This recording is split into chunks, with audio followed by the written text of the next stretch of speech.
Okay, everybody, welcome back to my channel. And today I have another video for you guys from Clyde. And it's not just going to be Clyde, it's going to be SethTheProgrammer and Swagkage, and they're going to be discussing a topic that I think is very, very interesting. They're going to be talking about why is Boruto so hated. Now, before we get to the video, I just want to get this out of the way. This isn't meant as an attack on anyone who actually enjoys the Boruto series. I've said this about Boruto, and I've said this about other series that I talk about here. If you enjoy it, more power to you. I'm happy you did. But there are people who don't like it, and I don't think this can be disputed. But Boruto is nowhere near as loved as Naruto. I'm sorry, but that is just a fact. And I'm looking forward to seeing this video with you guys and seeing them discuss why Boruto isn't really as liked as Naruto was. Now, before we get to the video, guys, just to let you know, this is an hour and a half long.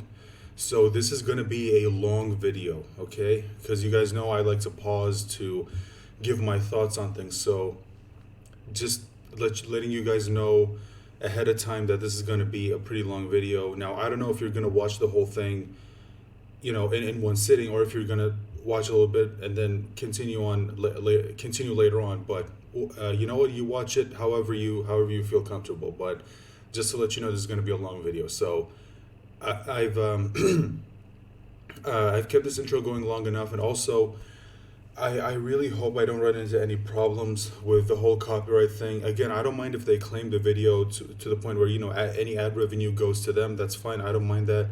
But I do have a problem when they claim it and then block the video from being seen. That's where I have a problem. So if you're seeing the video, that means there were no problems. But if there are problems, then maybe I'll just do a live stream and I'll just watch it with you guys, so you get my full reaction without any issues. So with that being said, let's just go ahead and watch the video. So full screen, and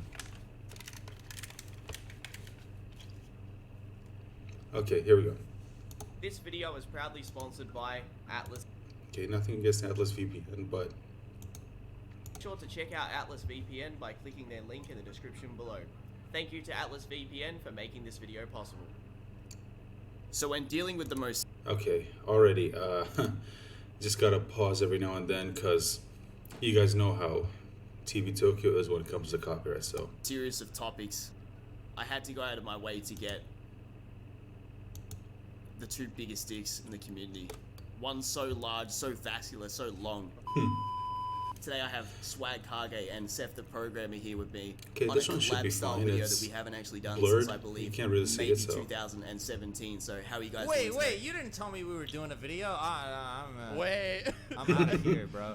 Wait, this is supposed to be just a group chat. What the What? Wait, No, what? no, no. Dudes Wait, just wait, hate it when that what video happens. are we doing? we're here to poopy on board Okay, so gotta pause again. Boruto because we don't like it. Could you turn down the language, Swag? Yeah, take it easy. Come on. Poopy? There's kids watching. Some We are profanity. here to Just gotta. politely criticize Boruto. Just have to. Again, I'm sorry. A part of me kind of wish they'd stop using clips from the anime. Again, I don't understand how the YouTube copyright system works. It's like their video, they have the clip, it's fine, it's up, everyone can see it, nothing wrong. But for some reason, my video reacting to it shows 5-second clips and somehow that gets blocked?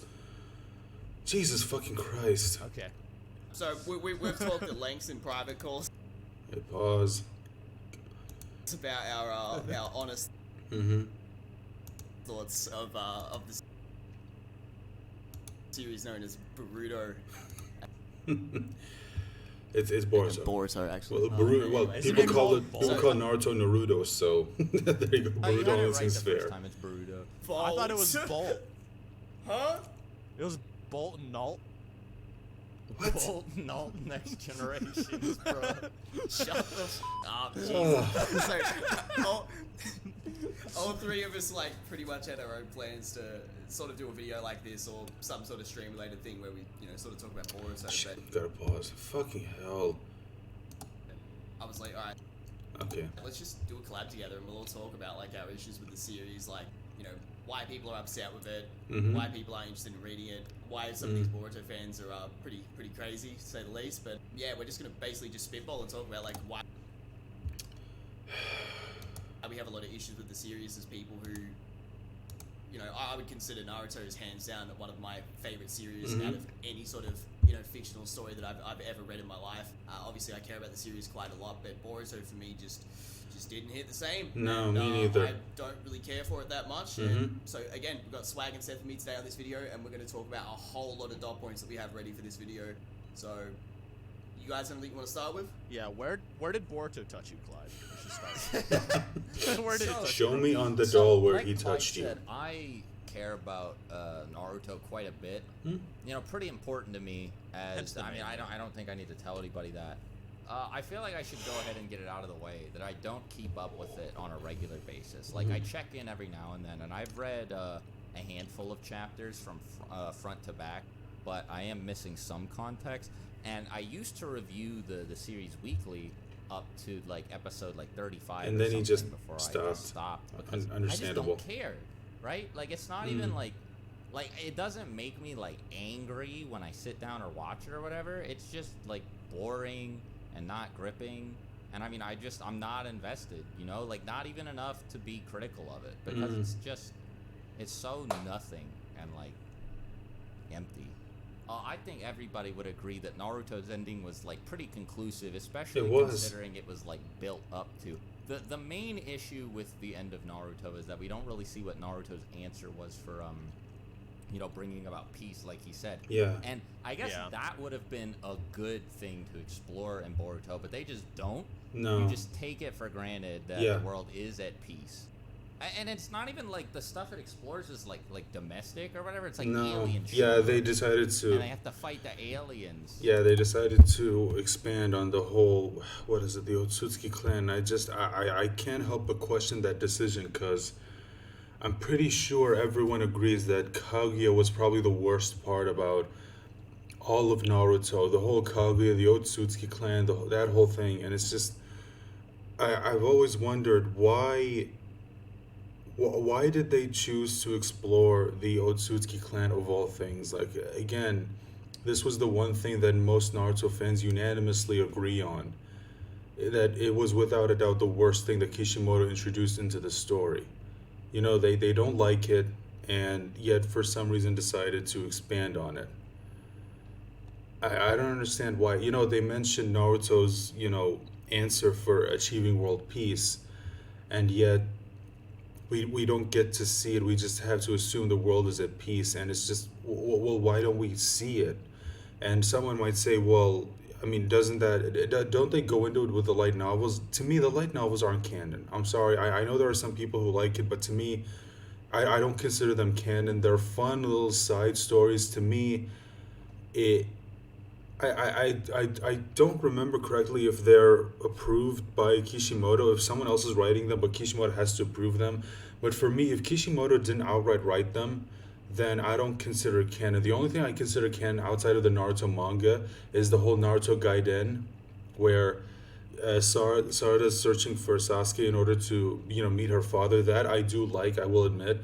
And the Boruto movie, because that, if I remember correctly, the script was written by Kishimoto, and I think, if I remember correctly, correct me if I'm wrong, but other than that, everything that happens in Boruto, even the current stuff the current stuff, which I know Kishimoto is the one that's taken over the writing, but for me, I still don't consider it canon, and that's only because the story in and of itself wasn't started by Kishimoto. It was started by Kodachi, and then Kishimoto just picked up the pieces, and now he's responsible for writing it. For me, I feel like right now Kishimoto has no choice but to go with what was already introduced, and I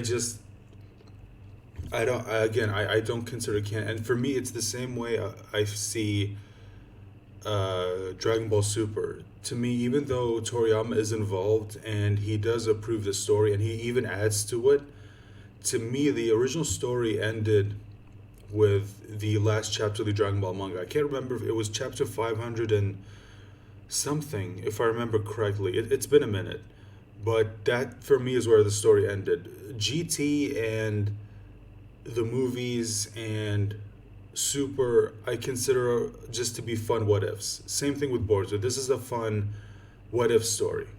You know, what if the main character had a son, and that son is somehow involved with this alien clan or whatever, and it's just that's just how I see Boruto. And again, if you don't agree with me, that's fine, nothing wrong with that, but that's just how I see it.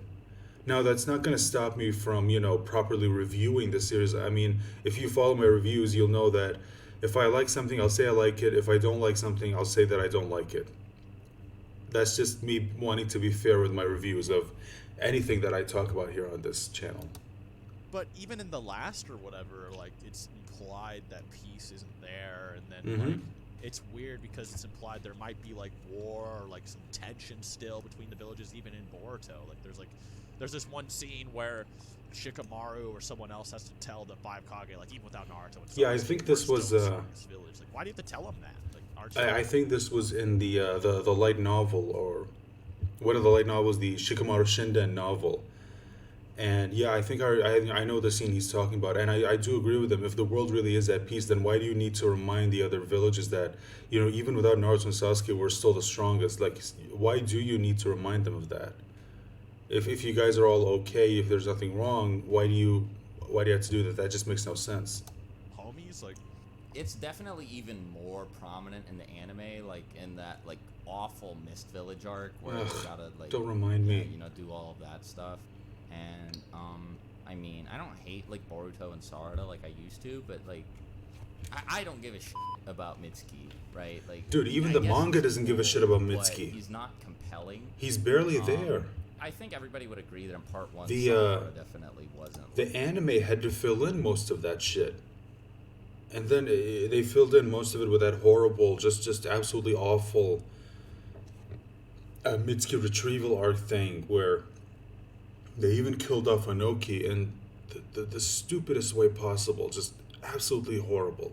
Like like a captivating member of like the core four characters: Naruto, Sasuke, Sakura, and Kakashi. But Naruto and Sasuke were super, super, super interesting to follow.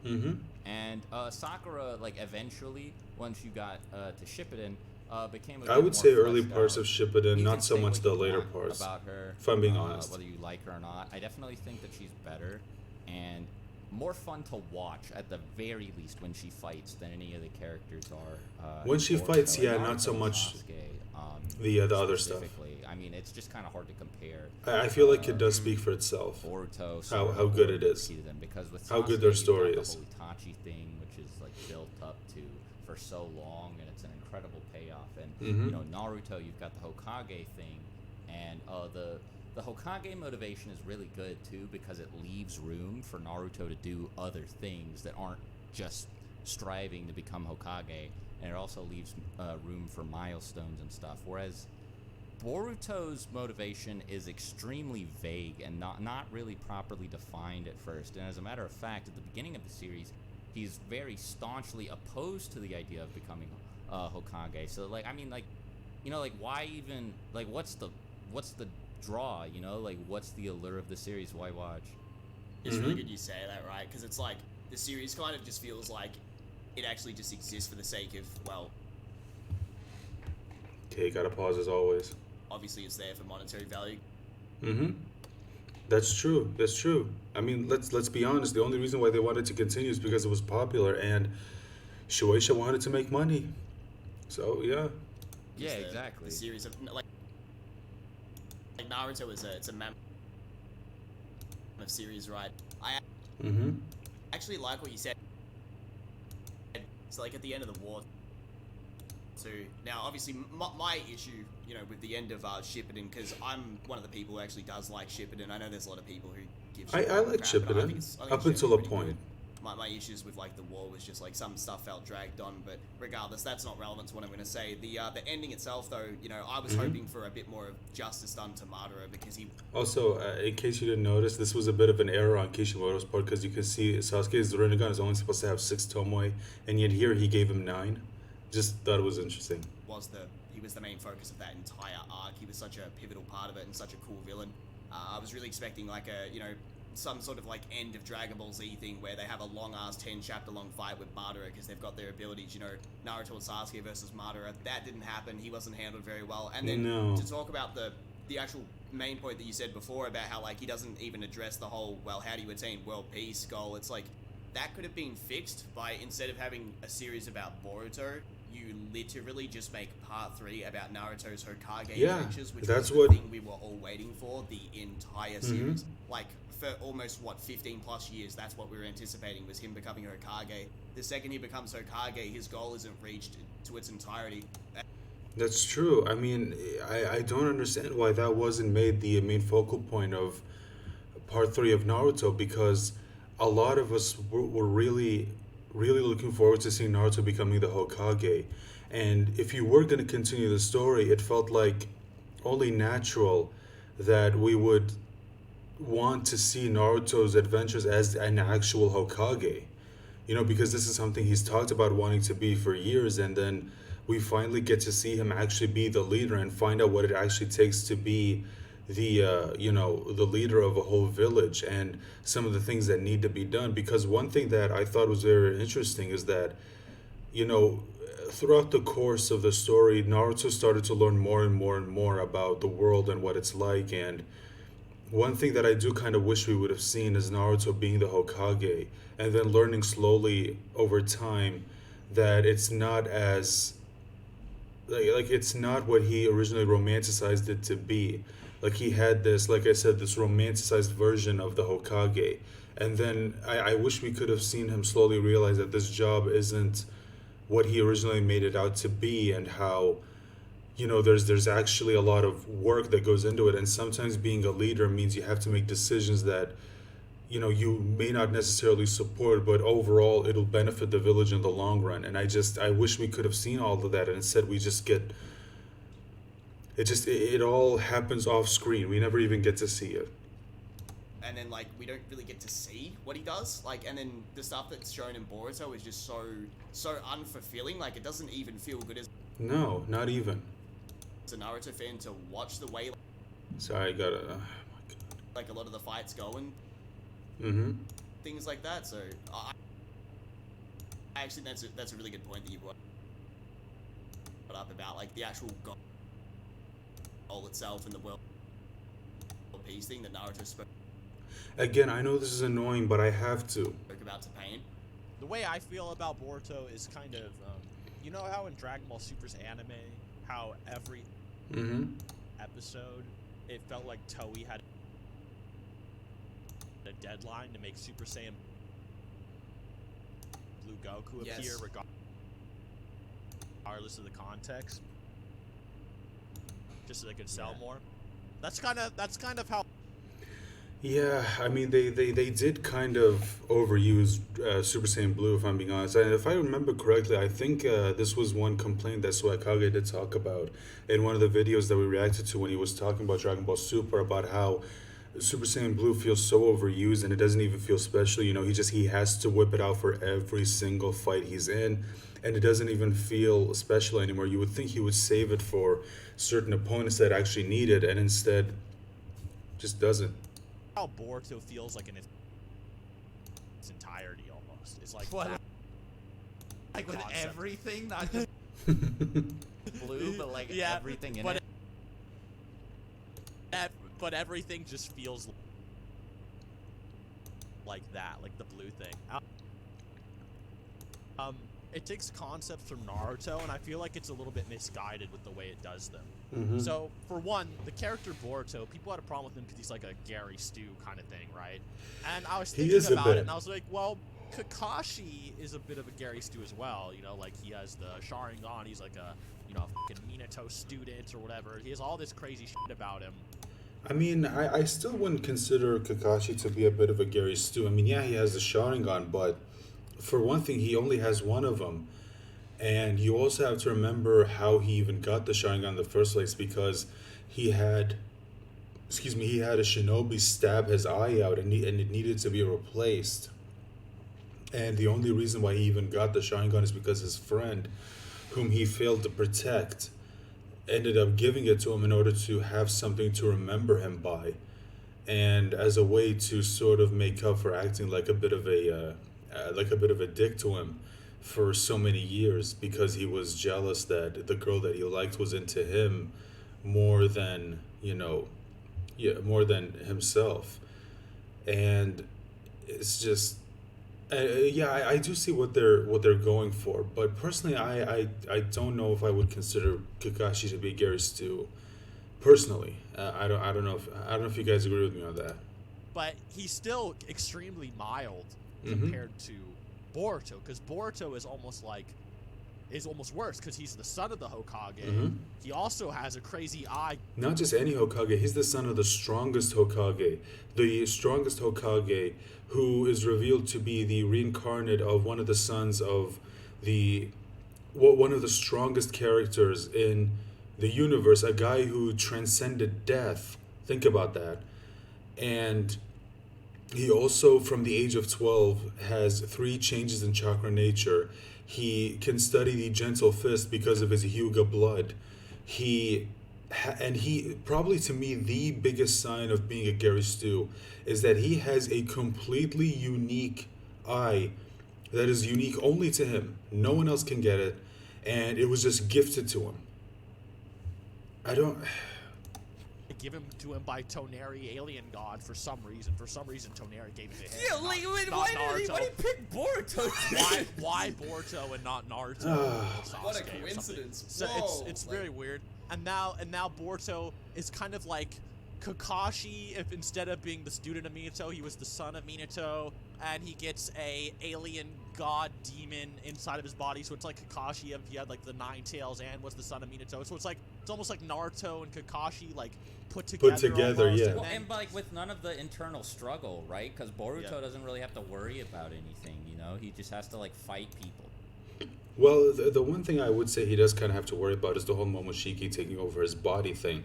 But even that, they seem to have completely taken that worry out of him with the whole Byakugan pills that we're seeing it happen, although we've yet to see whether or not that actually works. So that is one thing I will say that Boruto does kind of have to worry about. But yeah, I do see where they're coming from. And yeah, it does kind of suck because, with the whole karma thing added on top of everything else, it's insane, because it was just revealed where in one of the most recent chapters that the karma doesn't just sort of download the data of the Otsutsuki that gave it to you, and they can use it to bring themselves back. But at the same time, it's revealed that if you learn to awaken the karma on your own, you can access the power of the Otsutsuki that gave it to you. And not only that, but the karma even makes you an Otsutsuki on a genetic level. So not only Boruto was already strong on his own, and now you're telling me you're gonna make him an Otsutsuki, which will make him even stronger and give him access to Otsutsuki specific techniques. It's like, you know what? Sure, why not? At this point, just give him everything. Don't have him work for any of it. Right. And then Boruto goes off to train with Sasuke, who's like the strongest dude in the verse other than Naruto and Jigen or whatever. So he goes off to train with his own Orochimaru Sannin guy just right off the bat almost. And it's just so contrived and just weird. Now, there are some good things about Boruto. There's like, I think the whole, Momoshiki represents taking the easy way out for power. Mm-hmm. And then Naruto represents hard work. Right. And then Boruto with seeing those ideals clash with them in literal form, because Boruto is struggling with if he wanted to use ninja tools or if he wanted to actually evolve his own powers or whatever. Mm-hmm. But then it's like, why is this thematic or whatever being placed above the likes of Madara or Kaguya? It's Kaguya not. represents like the duality But of yeah, the Naruto but there are universe, some and then people who do Madara represents say that the hunting down themes and in Boruto exposing are the better than duality the and themes in contradiction of reality, Naruto, and that's just not the case. I'm Momoshiki sorry. represents cheating or hard work, and it's like it's really lame. Now I do like, okay, Momoshiki Oh, being for as fuck's powerful sake. Again, I just really wish they'd stop using the anime clips. As he is, makes sense, right? He's a member of Kaguya's clan or whatever. But when it comes to like the actual like story behind it, there's just this really big difference in like the story value of Momoshiki appearing that just doesn't make it as interesting as Kaguya, which is really sad. Now the fight was amazing. Like the fight in the anime was really good. Those Yeah, it was pretty damn good. Yeah. It was an insane fight. But, you know, it's just kind of like, and I hate saying this, it's just kind of like a Demon Slayer thing where you have, you know, it's an okay story. Yeah, it's okay. I'm not saying it's a bad story, but No. it feels like these animations kind of hard carry what the actual story is saying, you know? Oh shit. And I've seen a couple of people say that build-up isn't as important as a lot of people. Yeah, I see what they're saying. I do see what Seth was saying right there, and he's talking about how, you know, some people will say that this series is absolutely amazing, better than anything they've seen, and then you realize, oh, they're just talking about, they're just talking about the animation, because, I mean, story-wise, it's not really all that special. I mean, it's an okay story. I'm not saying it's bad, although I wouldn't necessarily know about, and I'm talking about Demon Slayer specifically. I don't necessarily know because I haven't really gotten into the story. I started to at first, but the story didn't really grip me, and I kind of just dropped it. But I've seen some clips of it online, and I do think that a lot of people, it's a case where a lot of people say it's better than it actually is just because of the like god tier animation. And I feel like that's kind of the case with Boruto, where so many people give it so much credit, and you realize that they're only talking about animation, because if you take away the god tier animation, I guarantee you a lot of people would not be talking about Boruto as much as they are now. I can promise you that. So let me see if I can try and make this a bit more nuanced than just, you know, Madara and Kaguya were a bit built up. Kaguya wasn't as built up as Madara was, but No. like, so the thing with Momoshiki, But she was built up a and bit. Kinshiki is, At least before she showed up. They like the seeds for them are planted pretty much as they show up, right? Like there's no real there's no real foresight on the part of the creative team, or I don't remember if it was just Kishimoto who made them up or whatever. I'm actually pretty, but there was not as much foresight on his part as there was with people like Pain, Madara, Kaguya, where when you read earlier parts of Naruto or watch it, I guess, like you can totally buy that like these threats are kind of looming in the background or are dormant parts of the world, and then when they're mentioned, like Madara gets brought up plenty of times before he shows up, and the Akatsuki Bro, he gets mentioned in part 1. Yeah. Like, that's how far that goes back. And like the Yeah. Akatsuki is like mentioned in the third arc of part 1. So you know you expect like the leader of it to be exceptional. The thing is that this is something that you do kind of have to give Kishimoto credit for, because one thing that he has proved to be absolutely fantastic on is the fact that he is really, really pretty damn good when it comes to build-up. And you're even seeing it in the latest chapters of the Boruto manga ever since he took over the writing, is he knows how to get people hyped up for certain things. And to me, I feel like that was kind of lacking when Kodachi was writing. It's just, Exceptionally powerful, and even Kaguya is actually mentioned well before she shows up, like 70 chapters or something before she shows up, I think, when Madara's fighting Hashirama. The reason why this is important is because Naruto also has, I think, really good pacing. Outside of the Outside the- early war yeah. arc, I think the pacing is really good because you just have these really cool, unique villains and threats coming in one after another, after another, after another, and they all feel connected to one another in some way. You know, even when you have Sasuke leave Orochimaru and go search for Itachi, Deidara, who, for all intents and purposes, is pretty much completely unrelated to this mission, is actually still not all that far removed from it, and his fight with Sasuke, while not incredibly impactful, still feels like pretty important, and it definitely doesn't come out of nowhere. Whereas like somebody like Momoshiki, Even if he was Yeah, super I mean, charismatic and had. sorry, just want to talk about this for a second. When they talk about how the fight between Sasuke and Deidara didn't just feel like it came out of nowhere, it makes sense when it happened because Kishimoto did set it up. After Orochimaru, quote unquote, died to Sasuke, they cut to a scene where you see the Akatsuki talking, and they have Deidara talking about how he wants to kill Sasuke because he killed Orochimaru, and Deidara wanted to be the one to kill Orochimaru. And you also find out later on that he has a bit of a hate boner for the Uchiha clan because they think they're so much better because of their eyes, and it all stemmed from an interaction he had with Itachi where he just fucking fondled him.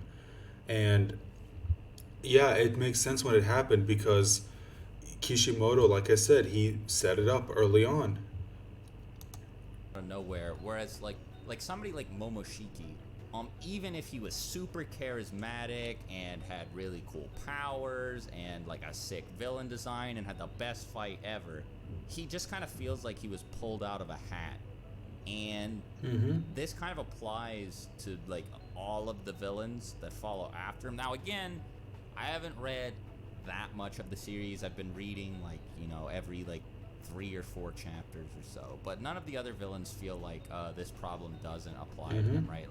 Like the seeds for Madara and Pain and Itachi are planted well in advance, and even side villains like Deidara, Sasori, Hidan, Kakazu, they're part of the Akatsuki, so you kind of expect people like them to exist. Kabuto, who was a huge player in the war, was a subordinate of Orochimaru, who was introduced all the way back in the Chunin exams. I'm just going to let the video play out for a little bit to take it easy on the pausing. Actually do anything about him. So all of the main villains in Naruto felt like they were entrenched in the world and the lore before the main cast had to actually confront them. And then Momoshiki and Kinshiki just show up. Your just show up out of nowhere. To be the same as it is for these other characters. It's just really stupid. And no, I fully agree with what you're saying. It definitely rubs off how you remember when Raditz first arrived on Earth, and then he's more Saiyans are coming, but instead of having that anticipation, it's more like insert the next guy wearing white that's an alien to come and battle the ninjas. If only Kishimoto had set it up early on, but he didn't really. Not only have you already set the tone of you have a literal alien, right, who that in itself already has problems with the story because it makes the actual tone of the series feel weird, where it's hey, wasn't this initially about ninjas? Right? Yeah. And now we've got things. And now you've you've got aliens showing up, and it's just. And I really like what Sev said about how some of the ideologies and themes that they're trying to show off in Boruto. People watch this and they're damn, they're spitting with this, right? And then it's but Madara and Pain's messages were way more impactful and realistic. In fact, that's the kind of stuff that gets people thinking about it years later after finishing the series. Every now and then I'm was Madara onto something, a perfect world type thing? I don't want to dive into the, what's good about it and so on, but I sit there and I think about things like the Pain speech or the Madara speech and his ideologies, and they are way more thought-provoking than, hard work versus things being gifted to you, because those are things that were sort of already shown at the start of Naruto. Do we need to see him again? And again, people go crazy about this, damn, this writing in Boruto, man, it's hitting different. And then when it comes to the fights too, which was an Okay, yep, gotta start pausing again. Oh shit, I know. Sorry about that. Another good point brought up is that, bro, just because there's a clean fight in the story, it does not mean the rest of it is. No, it doesn't. Good. If there's a good fight once every 6 months because they had some god tier animators come on, that does not make up for the other 100+ episodes of absolute bullshit that bored me to death while watching it. Because I can use this example with Bleach. There we go. There's going to be 50 fights in the war arc. Does that mean that it's going to be perfect because it has cool looking fights? No, that just means that it's being carried solely off of a couple of flashy things on my screen to satiate my serotonin release. That's I said, that's a problem with Boruto, is people equate the god tier animation with good storytelling, and it's just, it's not. I'm sorry. A third part of the series is that if Boruto is so good, why is it that every time Naruto and Sasuke, the main characters from the previous series, appear, why is it only when they appear that it actually gets good? Because every time I see a highlight from Boruto, it's only ever getting crazy on Twitter and YouTube when they appear. Hey, you know what? He is 100% correct. He is 100% correct. Every single time the series trends, it's only when Naruto and Sasuke are there, because those are the characters that people care about. People do not care about Boruto. They don't care about Mitsuki. They don't care about Sarada. They don't care about Kawaki. Kawaki maybe more, because Kawaki, I will admit, is actually an okay character. I'm not going to lie. But overall, whenever Boruto starts to trend, it's only when Naruto and Sasuke show up, because those are the characters, like I said, that people want to see. And I mean most people. The fact is, most people don't care about Boruto. They don't care about these new characters. Not as much as they did the old ones. Because they're not as interesting. So, what do you guys think about that? Yeah, they carry. Yeah, and I think with the whole like Kaguya thing, like a lot of people kind of just view, you know, oh, Kaguya, she comes out of nowhere, and you know that's the shit part of Naruto, which, you know, I could see that, you know, whatever. But I think a good way to look at it is that Kaguya, even Kaguya, who's one of the most, you know, rushed out villains of the series, because Shonen Jump was being really mean to its mangaka at the time. It only was nice to One Piece for some reason. So like, you know, Bleach fans know very well. Because One Piece was bringing money. I think Naruto was slightly rushed, but Kishimoto said he got to end on what he wanted, so that's good. But yeah, so Shonen Jump was being a little bit mean to Kishimoto, so yes, he did probably have to rush out the end a little bit. But a good way to look at Kaguya, you know, who's considered one of the worst and more rushed out villains in the series, is that Kaguya is not even necessarily her own villain so much as she's an extension to the Madara dilemma. The Madara dilemma was, you know, he sees a duality of the world where wherever there's victors, there has to be losers. You know, power creates discourse and blah, blah, blah. And Kaguya was supposed to be the representation of his problem with the world. So by Madara getting sealed away and being replaced with Kaguya, it was like Naruto and Sasuke and the whole team were coming together to take down the thing that Madara had a problem with, right? That was supposed to be the idea, even if it was done very sloppily. So even that, at its most core, was kind of built up as an extension of Madara, the most rushed out worst thing in the series. You can still kind of imply like some depth with it, whereas with these Momoshiki kind of characters, they're kind of just more so, we're reteaching people the same lessons we already did before, and people don't think it's interesting. Now, I think another interesting thing that we should get into is kind of like the Akatsuki versus Kara. Now, Kara hasn't been fully fleshed out. Kara's shit. It's shit. Code or whatever. Maybe Code is going to be an extremely awesome character. I thought Jigen was okay. I actually like Jigen a little bit. He's a little bit. You already know my feelings out on of Jigen. Nowhere. Maybe you could say he was the guy in that random Naruto panel in the background watching Naruto and Sasuke fight Kaguya, a little blur or whatever. I don't know if you guys have seen that. Yeah, maybe that was Jigen back there or something, you know. But yeah, they'll try to excuse it as much as they possibly could, even though they can't. Maybe that's Jigen back there. I think Kishimoto in some interview said there's still ninjas stronger than what we've seen in the world, just somewhere out there. I don't know if it's real for us. It's been so long. But Jigen was okay, and I thought his fight was cool. I don't remember him saying that. Naruto and Sasuke too made sense. But even Jigen's whole story and thematic, I remember I was getting on this on Twitch because, you know, people were like, oh, Seth, you're jumping the gun. We haven't seen all of Jigen yet. And it's like, well, now that we've kind of finished Jigen a little bit more. Yeah, now we have. What was the story? Yeah, there was no story. What was it? Like, what was Jigen for other than being the other Momoshiki? That's also kind of other than being another bad guy. Like Itachi and Madara, like people kind of they kind of became fan favorites like from their introduction, right? Like everybody liked Madara as soon as he, you know, messed up the Shinobi Alliance, and then you got like Jigen's fight, and like yeah, like Jigen's cool, and I also think he's charismatic too, but it's like. I don't know. I just feel like it's really weird to like look at him and be like, yo, just what? Like he had a whole big fight against the main characters, and then, you know, like what? You still gotta like, what? I don't know, man. Like I feel like if he was actually good, we would have, you know, there would be more agreement about whether or not he was. Right, and it seems like his like narrative is kind of weird.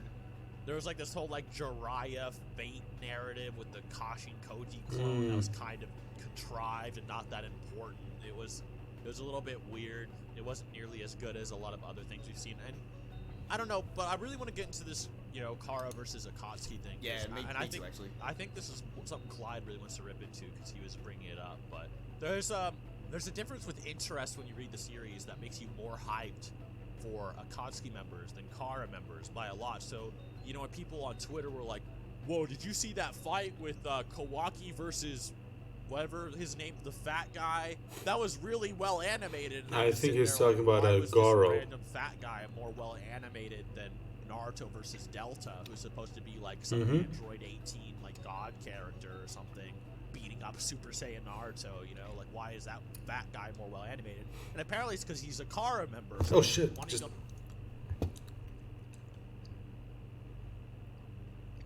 Okay, fuck.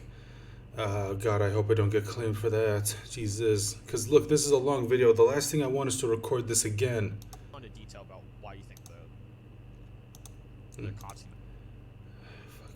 numbers are better or whatever.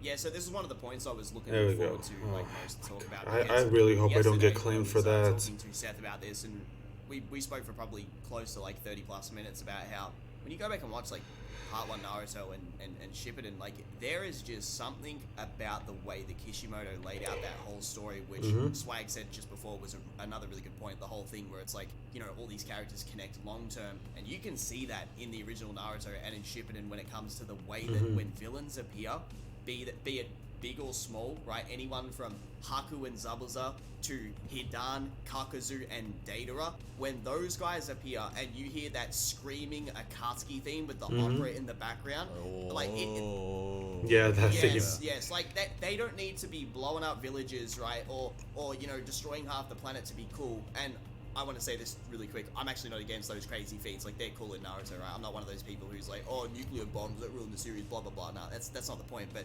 they don't even have to be that powerful. And when they appear, they are so intimidating. And they are, another thing, so fucking hard to kill. Like, Seth had a good example of, like, a word to use, and that was, they're like Looney Tunes villains. Like, bro, every single time one of these motherfuckers is in a fight, you see a scene where a character lands a blow, and then it's like, wait, nah, I've got to. Yeah, I've got to counter plus to I set that. up 3 other jutsus in advance to make sure that I would be prepared for some sort of death-related situation.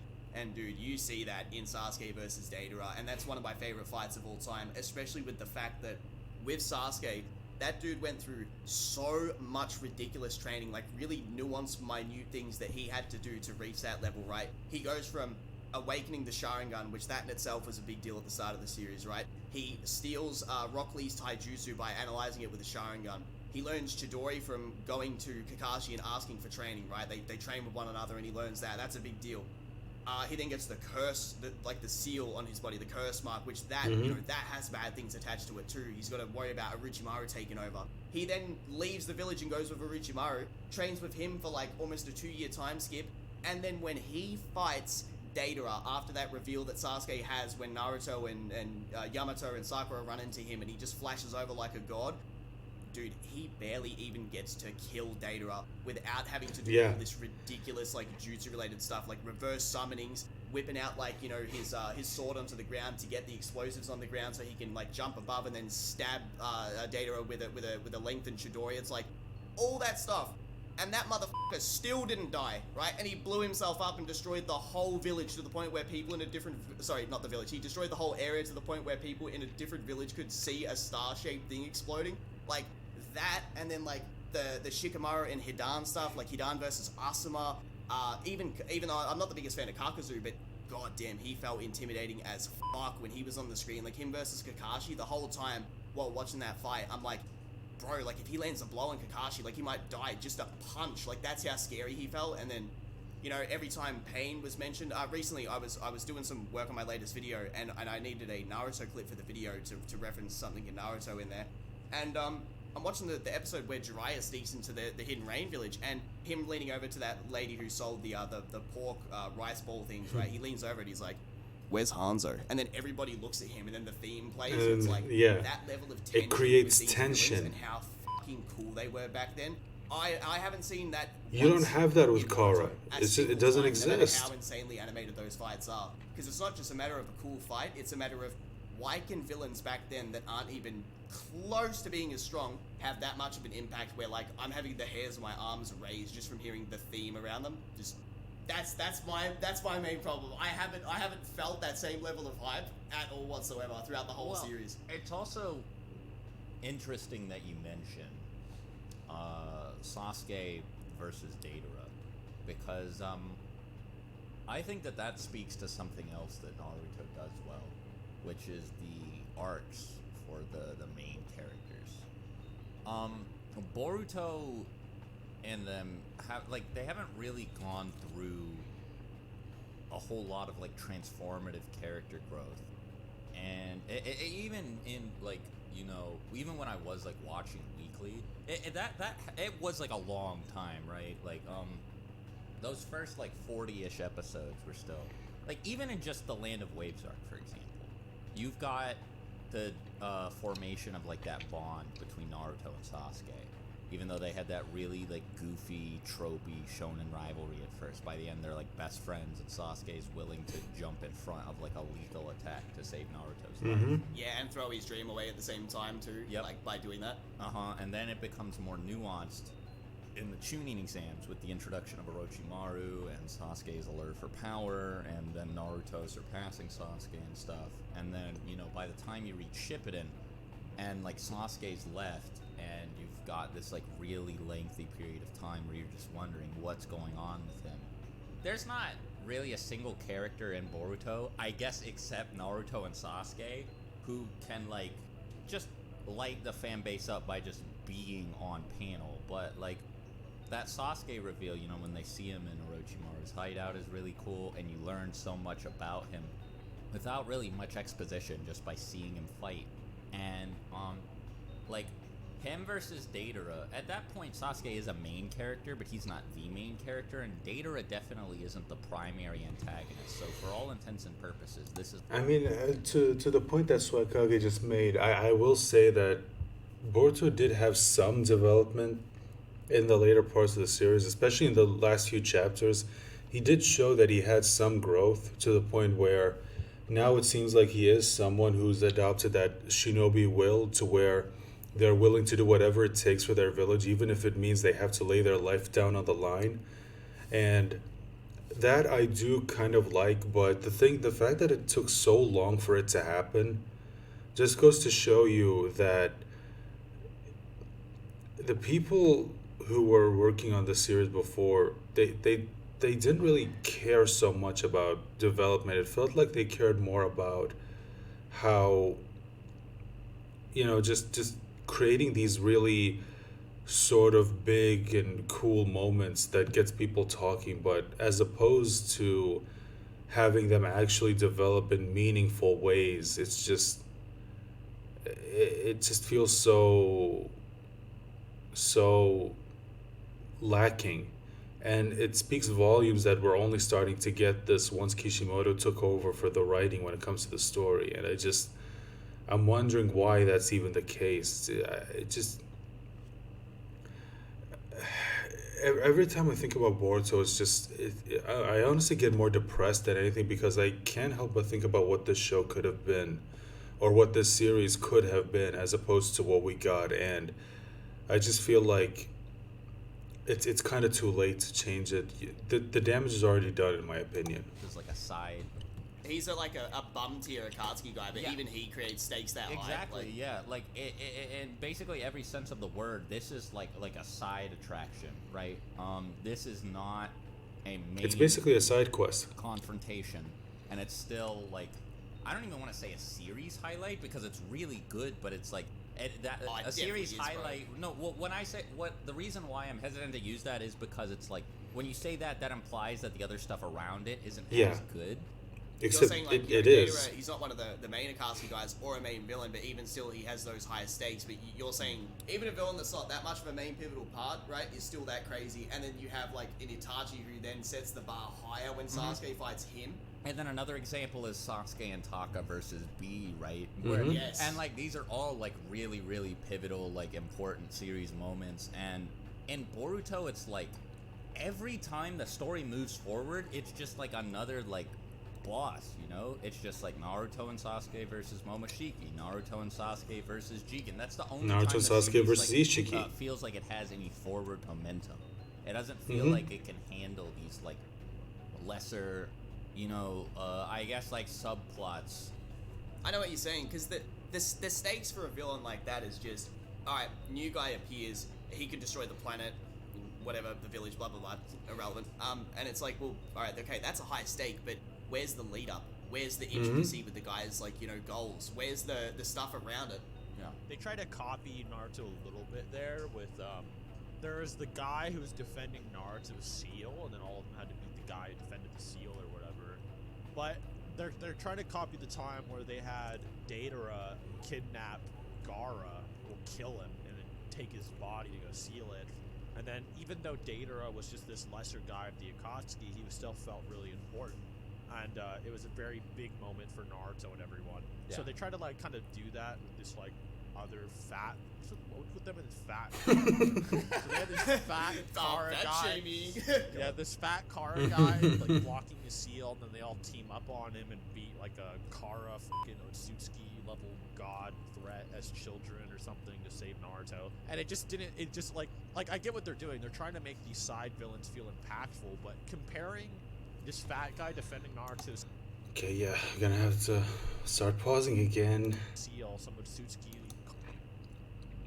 Kara guy getting beaten by children who probably don't feel like they earned the win. Mm-hmm. I mean, they do feel like they earned the win in the sense, so you know they strategize and blah blah blah, but not. It doesn't really make sense in terms of progression power wise, which I will get into soon. Compared to Naruto's struggle with coming to terms with Gaara and accepting him and kind of merging the the leaf and the sand together and showing that Shinobi can care about each other and all this other stuff, it just doesn't really compare to the Kazekage rescue, which people thought was a very low arc of Naruto. So imagine you have this low arc of Naruto, because people didn't think the Naruto really returned to its part 1 prime until Pain and Itachi returned or whatever. But Kazekage rescue is considered a low point of Naruto because he was repressed. I mean, I still liked it. I still thought it was good. And now you just have a watered down version of that in Naruto with a very contrived group of children beating up an Otsutsuki level threat. I don't know if he is Otsutsuki level, but he's considered like some god level character. Well, I don't know if I would make him Otsutsuki level, but still, considering that he's a cybernetically enhanced human like Delta, considering what Amida was able to do with Delta, how she went from being just a regular human being to being able to swap hands with Naruto when he's in 6 Baths KCM mode.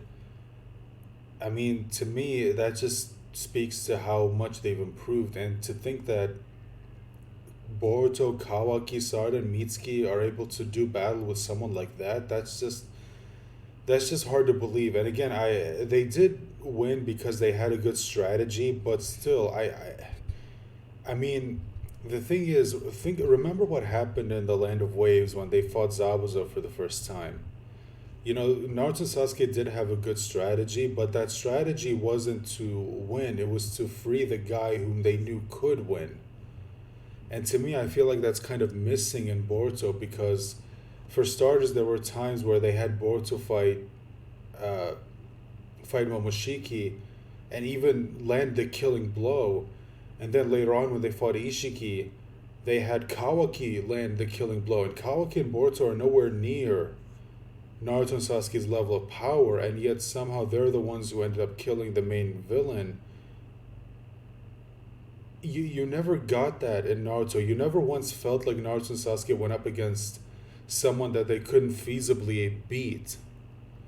You know, it feels like that's just not there anymore in Boruto. Well, actually, to help out your point, I have like another example of that, right? Because most people, I think according to most people, if they had to rank the Part 1 arcs, the Search for Tsunade would be at the bottom, not because it's bad, but because it's just less good than the rest, right? Yeah, right, exactly. And That's a good way to put it. it handles this sort of like like Naruto originally had an issue, I guess, with the ranking system that I think it tackled extremely well. Like you know, because like they have like Jonin that they have to take out on this first mission. There's no way they can actually like do that. No. So I guess like the original problem was created when Kakashi was there at all, because if there aren't Jonin level threats, then there's no reason to be afraid. So like Naruto, Sasuke, like they don't handle people like Zabuza. That's Right. good. And then in the Chunin exams, it's all other Genin and people who want to become Chunin. The first time Naruto ever does like anything, like one-on-one, like against somebody who's like actually like a real like high tier ninja, is when he masters the Rasengan against Kabuto. And man, dude, like none of the victories in Boruto that they've had against these like major or minor villains have ever felt as earned as No. when Naruto slammed None that of 'em. Rasengan into Kabuto too, because it's not That, and by the way, the Rasengan didn't even defeat him. By the way, I was about to say that. Yeah, too, it because didn't. This was so much more nuanced and complicated that Naruto just gets strong enough that his power level is high enough that he can punch the bad guy and the bad guy dies. That's like what I was saying earlier with like how intricate and how many little things had to happen, like domino effects for Naruto Yeah, and Sasuke to exactly. get their abilities. It was so perfect because like Naruto figured out how to do the Rasengan there on the spot, and he had to he had to rely on the fact that Kabuto thought that he was like a dork and that he wasn't like a real threat. Like he had to take that and capitalize on that in order to like hold Kabuto in place and actually hit him with the Rasengan, right? Like in Boruto, a moment like that would have just been like Boruto's like, Sarada, throw a shuriken so he can't dodge, and then the guy's like, oh, I can't dodge, and then Boruto just runs up and hits him with the Rasengan, and then he like fucking dies, right? Whereas like here, it's like, you know, Tsunade's like literally telling him to like get the fuck out of the way, like, dude, you're gonna die, you can't be Hokage if you don't, and then like Naruto saves Tsunade's life by That fight had such good writing too, Yeah. with the whole fear of blood thing. Like that Yeah. was so Yep. fucking in depth. Like that was great writing. And Yeah. and to back up what you said, right? The same thing applies with Sasuke. Remember how big of a deal it was when he learned the Chidori the first time against Gaara? he runs down that wall, dude. Yeah, that scene, that's the lead up to that scene was like a fucking Kamehameha in Dragon Ball with how long it went before he actually hit Gaara with the Chidori itself. But like it shows you how fucking serious it was to train and even just learn a basic technique like that.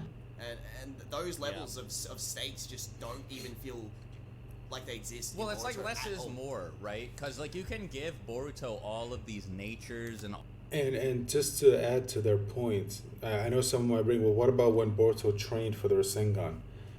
Okay, let me make something very, very clear here.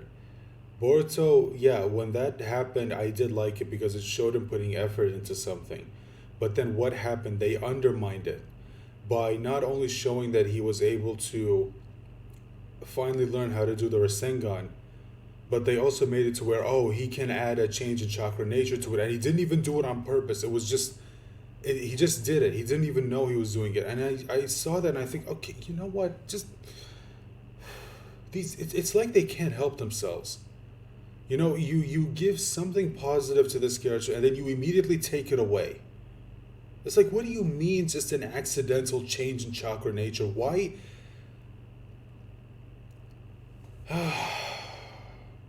I can't fucking stand this character.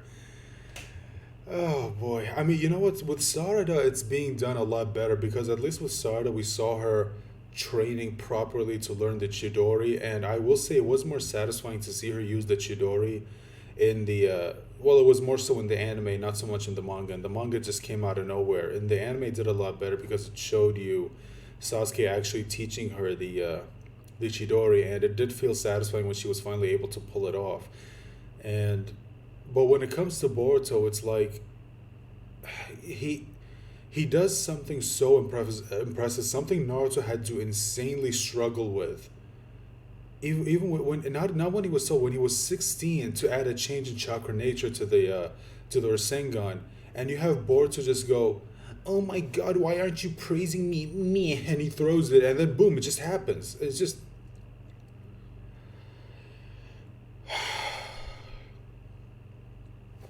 let's continue. all of these abilities to make him stronger, whatever, but it's just less impressive than, like, again, like you mentioned, the first time Sasuke did the Chidori, or even like the first time he did Lion's Barrage, when he was fighting off the curse A mark, kick right? Because combo. it just feels like it was Lion combo. You're right, my bad. Because it just feels like Boruto's having all this stuff like handed to him, right? It almost feels like I think this is a big problem that permeates throughout every aspect of Boruto, is that it just feels like fake, right? Like it feels like a video game. Like they're like these characters are like in like a Naruto like RPG, and they're just like leveling up, and they're using like pre-order bonuses and cheat codes. You know what I mean? they're like skipping everything. Like, you remember, to go back to the Chidori thing again, you remember how hype it was when they were describing in the crowd why the Chidori made the noise that it did? And then Yeah, like dude. Mike Guy like replied, he's like, yeah, it sounds like birds chirping and stuff. That's something I think that Hunter x Hunter does well. A lot of people Yes. say Hunter x Hunter is a little bit boring, but something that No. Hunter x Hunter does well is it doesn't oversaturate its power system, which is, I think it doesn't take it far enough sometimes, but Boruto could probably take a little bit of a lesson from Hunter x Hunter when it comes to using power. It could take a lot of lessons from Hunter x Hunter. For one thing, how to be so good. that Gon just throwing a punch, like John Ken, was super cool. Like, Killua just like embodying like his having like lightning armor almost was super impressive. Yeah, for a lot of Godspeed. reasons. When he was fighting like a royal guard. He was Yeah, fighting the Yuppie, Royal and then Guard later he was fighting well, Shayapu. Killua was like Oof. super cool or whatever. He's finally reached his Absolutely levels, his fantastic. work. And then with Boruto, you never really have that. Now, like I said earlier, them beating up the fat guy to get the seal or whatever, it was cool because of the teamwork, but like I said, it's just undeserved. So now there's the three things more I want to go over with Boruto. We can just take it as it goes. But the thing that people excuse Boruto with is, okay, well, Boruto and all of them are overpowered because of two things. They say, for one, because the next generation always surpasses the last one, and two, and two, because Boruto's supposed to start at the top and then go to the bottom. So here's the Not problem even with close, that one. dude. The problem with that one Well, is actually, no. Boruto doesn't start. Not the point about how Boruto starting at the top and then ending at the bottom. The thing is, the whole surpassing the previous generation, that's not even remotely close to being true. The only reason why Kawaki and Boruto were even able to surpass characters like Naruto and Sasuke is by cheating. They didn't even do it on their own. And they literally had to be given plot power-ups just to be able to do something akin to what Naruto and Sasuke can do. It's just like, no, that's not even close. And also, the whole next generation is supposed to surpass the previous generation's complete bull, because the generation where you had Madara and Hashirama, and even Tobirama and Minato and Hiruzen, it's like it's not even close. It's like the generations after that are nowhere near being as good as what it was before. So that whole next generation is supposed to surpass the previous generation is a bunch of crap. Start at the top and go to the bottom. He gets stronger. And we know at the end of the series, he still keeps his karma. He still does his Byakugan Tensaigon where he's an adult on the rock face. It looks like he's more powerful than before. It doesn't look like he's going down. It looks like he's going up in strength. So him being this strong at the beginning isn't him having everything or blah, blah, blah. It's not like it holds him back in the future. Or Nope. he has like some downfall or whatever. It looks like he still remains extremely overpowered and overtuned as a character, and so does Kawaki. So him being this powerful for no reason or whatever, it doesn't really make a lot of sense. Maybe he has more mentors than Naruto did or more opportunities, but the power system still feels very Gary Stu. You didn't have fucking Toneri give him like a Tensaigon super eyeball for whatever reason. Like, that wasn't necessary. You know what I'm saying? Well, here's a question for you. Like, I want to ask you this right for the audience, because they'll follow up. They'll say this. They'll be like, "But Naruto had the Nine Tails." But here's the thing. Not the same! No. Wait. Let me ask this question, right? I know. But don't most Boruto characters scale above Naruto's peak power as the Nine Tails in Part 1 anyway? So, like, how does that even make sense? Well, like on top of that too, it's like what the does Boruto have to deal with like consequence-wise? Because the Nine Tails was always just sitting around like scheming, just messing with Naruto. Well, I did mention the just whole 'cause it could, Momoshiki right? Like, thing. that's the reason. But again, I Naruto's don't think chakra any of us control actually was so believe that that's abysmal going to because the happen. Nine Tails was always messing with it. People always say this bullshit on my old Naruto video. They always say, "Oh, but he had help from the Nine Tails." Absolute bullcrap, dude. Not the at Nine Tails first. fucked with him for so long until he was like He- 16 years old. Before Yeah, he even got started help to be later, like, but not this at Naruto first. guy's not bad. I think I might be nice to him. Like, It's also implied, kind of, like this is really highlighted in the pain fight, that Kurama had like this kind of scheme where he was going to like passively mess with Naruto's ability to mold chakra so that he would use the Nine Tails' chakra as like a cheat code and slowly weaken the seal. And he was gonna make it so that like Naruto was choosing to do it, right? Every time the Nine Tails offered.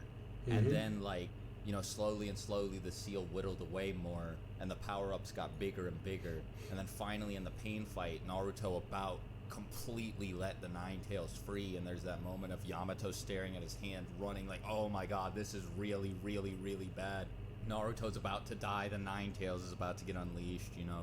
All the, like, it's really and like, you know, so like, I mean, now granted, I mean, like, that's just one reading of it. It's just kind of like maybe the subtext is there. It's kind of up to you to dude, the decide. stage feels But- like you describing that with the Yamato thing. Like that got me hyped. Like that I was know, so it was intense. so good. It was so intense. It was dude. absolutely 'Cause, fantastic. like, yeah, like Naruto couldn't even. That's why a lot of people like, consider him the breaking Pain out of the Invasion arc to be the Swagkage peak at of that Shippuden. point wasn't even like triumphant. It was still scary because you're like, what is he gonna do? But yeah, like the seeds for this were kind of like planted, you know, all throughout part one, where it was very clear that the Nine Tails was more of a problem for Naruto than it was like a gift, right? Because and he had to work basically to like turn it into a good thing, right? Like he was really trying to you know, make lemonade out of lemons with this thing. So it's like, yeah, it's not the same as the Tensegon.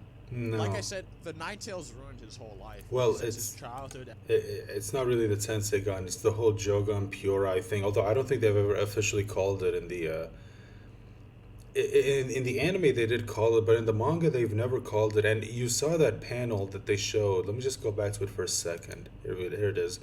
So you see this panel. It doesn't really look like what it does in the anime, because in the anime this part, the what's it called, the Solera, I think, if I remember, is just completely black. It's sort of like what happened when Sasuke activated the Curse Mark Part 2. This part of his eyes would become black, and the only thing that would remain in color is the you know, his regular eye, his pupils. Like this would remain, you know, the color of the Sharingan, or when the Sharingan was activated, it would be yellow. It would sort of look like you know, a snake eye, or the same eye as Jugo's. And I always found it a bit interesting where the manga shows it a bit differently, but the anime has it to where it looks completely different. That's why a lot of people have been debating. So what is it? Is this a Byakugan? Is it the Jogan, the Purei, or whatever? What is it? All right, to go back to where we were. Extreme depression. You know, we had to talk about in, you know, Clyde's refutation of Plague Gripes' video why Naruto's depression was real. Like why Sai was saying Naruto had fake smiles and was started hyperventilating. So just a quick note, I do know the video that they're talking about, and I did watch it. If you guys want me to watch it here and give you guys my comments on it, just let me know about it in the comment section below. Because I think I would like to watch it with you guys and give you guys my sort of commentary on that. Because all the stresses of his life started building up over time. How everyone thought of Naruto as a monster, how no one would give him the time of day, and how it really held him back. And then the thing that people don't know is, even though Naruto gained this Nine Tails power, which was pretty big for Naruto at the time, he didn't have full access to it. It wanted to possess him, so he couldn't use it all. But it also made him a target for the strongest people in the verse. The strongest people in the verse also wanted to kill him for using it. So it was kind of a trade-off. There was a trade-off there. So Naruto lost, like, you know, all the respect and love he could have had growing up. He had no foundations. Now I know a lot of people don't know what it's like to not grow up with foundations, but you know, whatever. But Oh, so God, yes. yeah. Anyway, Naruto had no foundations growing up, so he had a weird emotional state that people don't understand. It's whatever. And then she had sacrificed all of. It has to be said. It has to be said. It has to be said. That's why they don't understand why it's such a big deal. Middle class. Anyway, so You had to slide that in there, so didn't the you, Seth? Ninetales really ruins Naruto's childhood, his foundations growing up, and then makes him, the target for the strongest people in the verse. So Naruto has to learn how to use this thing that ruined his life to fight the strongest people in the verse who would want to kill him because of this thing that already ruined his life. And even as an adult, in Boruto as well, when the Ninetales dies, Naruto's still a little bit salty. He's like, aren't you the dude that killed my parents? Like, I don't know if I feel that bad, but Naruto did feel bad because he eventually befriended Kurama and he forgave him or whatever. But even then, Naruto said a snarky comment like, didn't you kill my parents, dude? Like, I don't know. So he had to befriend this his parents' killer to fight people who wanted to murder him. So he had to do it out of survival instinct almost. And then with the whole Momoshiki thing, you don't really have that. Like Boruto didn't have his mental foundations or his childhood foundations really ripped away from him. He still had daddy, mommy, he still had his senseis or all his friends or whatever growing up, and maybe he'll lose them in the future, but he never had that emotional shaking that Naruto did. Nor was he really targeted by the strongest people in the verse. If anything, he was just empowered by the strongest people of the verse, and now he's being targeted later for his own actions, whereas Naruto didn't get to choose his actions that led to that point that negated that. It was more like Boruto's own decisions that kind of led him to that. 100% agree with you. Yeah, it's actually a real shame that we have to address this, but it's also a good thing for the people who've never heard our thoughts on this sort of stuff, because people, as I said, they're gonna say straight away, but Naruto had the Ninetales. As Seth just described perfectly, that was never a good thing, bro. I can recall two moments in Naruto that stuck with me very heavily. The first was when he wanted to buy, I think it was a mask from that shop, and then the guy threw it at him, and he's like, "Get away from me, you monster!" And he was like 10 years old at the time when that happened. And then remember when Kakashi. Why does it's been a minute since I've read the Naruto manga, but I can't believe I never noticed how it kind of looks like Goku's hair right here for a little bit. The way it's styled. Just wanted to point that out for a second. Kakashi and Hiruzen are in his house, and bro, this milk's like a week plus old. Like, what the fuck? He wasn't taking proper care of himself. Pissed me the fuck off. There's numerous flashbacks, and this is what Killer Bee did. A lot of people don't know the importance of Killer Bee, but Killer Bee represented what it takes to be a Jinchuriki, and why Killer Bee was such a monster Jinchuriki and why he's so good at it. And the thing that's described, there's these flashbacks. The first thing you have to overcome as a Jinchuriki is the pain of being a Jinchuriki. This just applies to all of them. So Gaara's pain was his own father was trying to murder him because he was a Jinchuriki, right?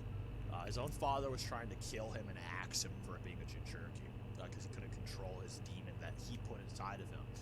The previous Eight Tails host who gave it to Killer Bee was suicidal and constantly he was always talking about how all these Jinchuriki are suicidal, berated, hated by everyone, blah blah blah.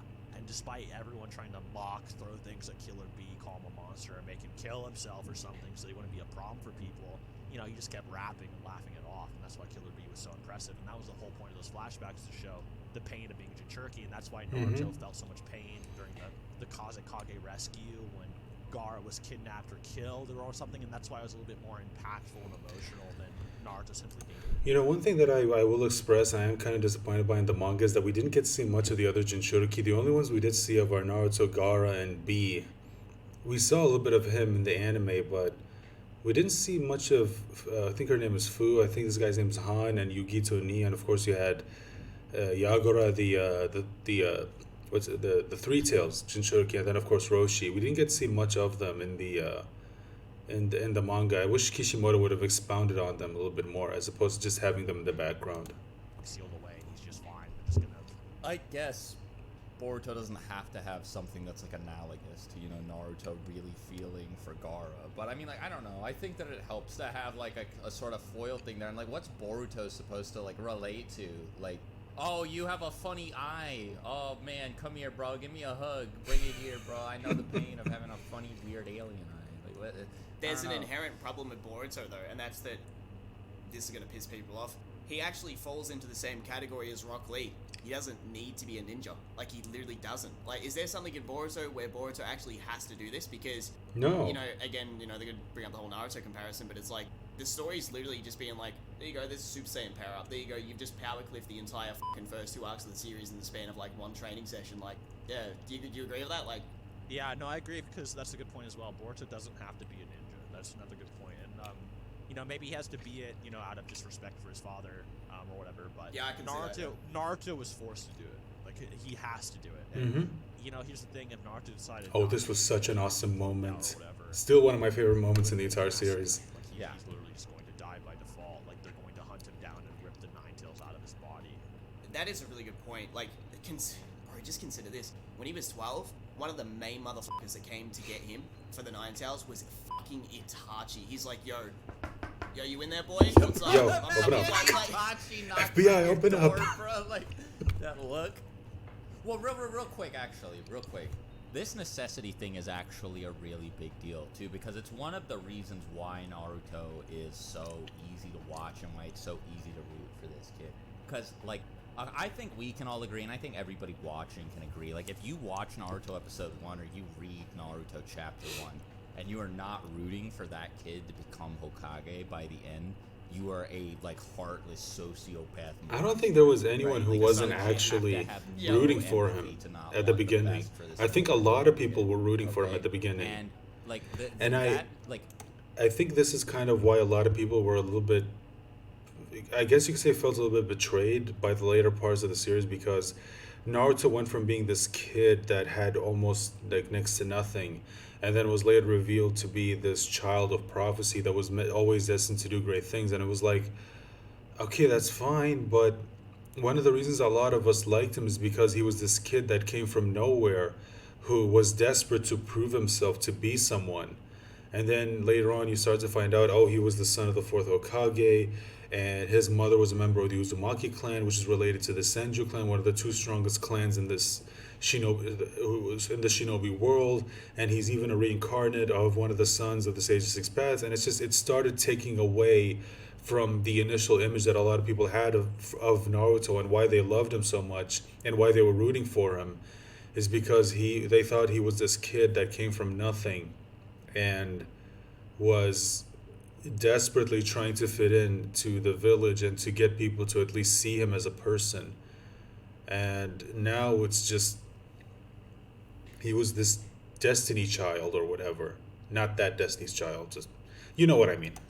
it's not just about his survival, although that is really, really important too. I mean, and it's a key reason why the series remains so intense. So you're invested in his journey to get stronger, and it's good for that there are multiple reasons why he needs to get stronger, because even if one doesn't really sell you, maybe the other will, or another one will, right? But in addition to the fact that he needs to do it to survive, there's also just like Naruto living as like a laughing stock and like a failure who's just kind of treated as like beneath a lot of the other people, like needs to do this in order to prove to himself that he's not this like. It's this fun seeing this again failure, back this when they were outcast kids, that everybody thinks he is. before everything And, happens to them. So when I was a kid, right, like I didn't know it, but I had ADHD, and like untreated, ADHD can be like really bad, and there was just like a lot of shit that I just could not do that other kids could do, that like I got like made fun of and stuff, and like certain teachers or kids would like poke fun. I mean, I was just like, bro, what? I don't get what's going on. And then I eventually found out what was going on, and it really sucked, because like knowing that there was this thing that like set me apart from other people, and having like Naruto there, where he's just like, man, nobody likes me because of this thing that is completely, totally out of my control. And on top of that, I feel like I'm not good enough at anything to make up for it. I totally got where he was coming from. Like, he really felt like he needed to prove himself, and there were plenty of scenes, and like there was the rivalry with Sasuke too, reinforcing this, that where like it was just really important to him to be able to prove to everybody that like he actually was as capable as he wanted to be. And especially like later when he meets people like Konohamaru or Gaara, who sort of understand where he's coming from, he's able to use this to empathize with them. And it's so cool when you see him like actually like get somewhere too, right? Like when he beats Kiba, when he beats Neji, even though that fight a little bit weird. It's not the best, if we're being honest. Like the moment where he beats Neji. Not one of my favorite fights. Gaara, the moment where he beats Kabuto, or hits Kabuto with the Rasengan. Like, these are all such, you know, hard-hitting, like, emotional, like, powerhouses. So you brought up the whole thing where it's like, you know, he feels like he can never be, you know, good at doing stuff, and it's like, although he puts on a facade where he's, you know, the goofball, you know, Yeah. the classroom clown, right? Bro, the first time he actually gets some encouragement, which was from that damn asshole in the first fucking episode. Fuck that he guy. learns a forbidden jutsu, right, by This guy himself. right here. That is fucking crazy. Mizuki tells him, he's like, yeah, dude, you could become just as strong as, like, anybody if you do this. Naruto really, really tries it. You know, And he's not- imagine he's Dark, this. the first episode Yeah. of that. Yeah, imagine how dark this actually is. That this kid who's been bullied and just ostracized his entire life finally has someone talk to him, like, and he feels like this guy's actually talking to him like an actual human being, and he feels like maybe there's someone finally who actually gives a shit about him, and then it turns out that it was all just a ruse, because he was just using him, and he saw no problem in absolutely killing him. Just this series is a lot darker than people give it credit for. And he's not, like, a lot of people say he's, like, lazy and he's actually gifted and stuff, but no, dude, like, there's so many scenes where you just see him sitting there just, you know, tensed up, struggling to weave hand seals and control his chakra, and he just can't because he isn't like everybody else. And what you said before makes it even worse, because while all this is happening, the Ninetales is fucking with his chakra the whole Yeah. fucking start of the series, and he's Yeah. getting no encouragement from And- anybody. Like, Hiruzen's non-existent, Jiraiya's on his fucking, you know, his fucking He's session out there box around doing the villages, and it's research. like, huh? Like, where the fuck is all the support for Naruto? And they say, oh, Ninetales, he had an easy life. What the fuck are these people watching, bro? Like, And then this makes me it's so angry. so Middle class. frustrating to look at Boruto, who just has, like, all these roadblocks, and he just leaps over them, dude. Like, it's nothing to him, right? Like, I wanted so badly for it to, like, affect him more when he saw his dad, like, at full power for the first time. And that is a good, satisfying scene, don't get me wrong. Like, it really does set But it could have been a little bit better. how strong Naruto actually is. But I really, really wanted him to be like, oh my god, I'm nothing. Like, I have so much ground to cover. And he's just like, oh, I can just get there, right? And he just keeps getting, and it doesn't feel like he doesn't feel like he has to work for it, or he feels like he has to prove himself. It feels like he takes for granted And then- that he is the best. And then the literal author showed up to help him by literally taking away Naruto's most powerful asset. So now, there you go. Now he's even getting help from the actual fucking author himself, and it's just, you know what? Best ever, and that he deserves to be the best ever, and he's just like, yeah, I'm just gonna get there. Like, you know, there's a big difference when, you know, like, Boruto's just like, you know, talking his shit and being like, yeah, you know, I'm gonna be the best or whatever, versus when Naruto says, I'm gonna become the Hokage. Because even though Naruto says it, like, as a fact, you know that he says it with a lot of doubt. Even if he doesn't, like, recognize it, you know that he doesn't even know if he believes that he's actually capable of becoming Hokage. And that isn't present with Boruto, and it just makes him so much less compelling than Naruto was. Yeah, the Hokage thing is really good too, because it's like, even if Naruto at his core doesn't really believe that he can do it, especially after one of my favorite parts of Naruto, which was I brought this up to Seth yesterday, and it was like, bro, when you watch part 1 and you see Naruto and Sasuke for the first time, there's so much ego involved. They're excited, they're young, they want to go out there and they think they can beat the world, yeah? One of the first things they run into is, they run into those random, you know, Shadow Mist ninja guys, which is like, Yeah. whatever, but it's the Haku No, moment. but that was good too, though, the Shadow Mist ninjas, because they I wasn't saying it was bad. No, the reason, no, I was gonna follow Go up on. with your point, because the reason they were good is because Naruto's like, wait a minute, that was a real fight, Mhm. and I couldn't do Yeah, anything. yeah. Like, That's Boruto exactly. never has. Well, let me. Sorry, I had a let me chicken go- sandwich let in me my go. mouth. Boruto never has a moment like that. He like looks at Momoshiki and just slams him with a Rasengan. Like, what the fuck, dude? Yeah, well, here's the thing. So, like, Naruto's reaction to those two was, okay, I could die. Boruto's reaction is, I'm gonna fight this guy, and it's hopeful. But the difference with Naruto and Sasuke with their first initial fights in the real world is that the stakes are realistic. Like, they could actually die. Even, they thought Kakashi died, but it was a shadow clone. There's some depth to it too, because then you see, okay, Naruto can't do anything because he's never been in that situation before, really. And then Sasuke, you see Sasuke, he's just ready to go. He's calling Naruto a scaredy cat. He was like throwing, kunai, trying to stop them, and having a pitched battle with them before Kakashi came in and gave him a bear hug.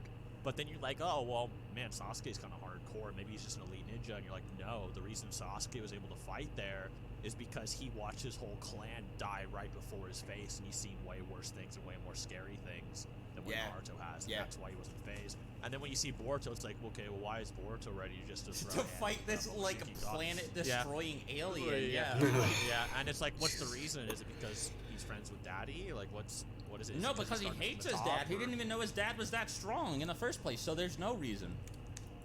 It's really bizarre. Let me get into this too. So, but then what happens afterwards too, and I actually really like the point that you made where it shows the perspectives from Naruto and Boruto as opposed to Sasuke's, because like, although Naruto, he had a really bad upbringing, he wasn't actually directly exposed to those literal things like Sasuke was, so that's why he was, snap bang ready to go. Plus, there's a massive difference between the two, and that's a slap in the face for Naruto where it's like, holy shit, this is crazy, and then he makes up his mind where he's not going to dick around anymore, and Kakashi is kind of like, you see like his interaction with Kakashi, which is really good straight after that in relation to, the poison stuff. But anyway, after that interaction with those guys, during the Haku fight, right, again, when it comes to how eager they are to get into the real world and go on real missions, when they face off against Haku, that fight with Haku and Zabuza, but more specifically Haku, gives them perspective on how crazy the rest of the world is, because they're like, wait, this person's like close to our age, but we're nothing in comparison to them. Like, they are ridiculously strong, and even Kakashi emphasizes that, where it's like, yeah, like, this is the fact of the world, like, you're gonna run into dangerous things, but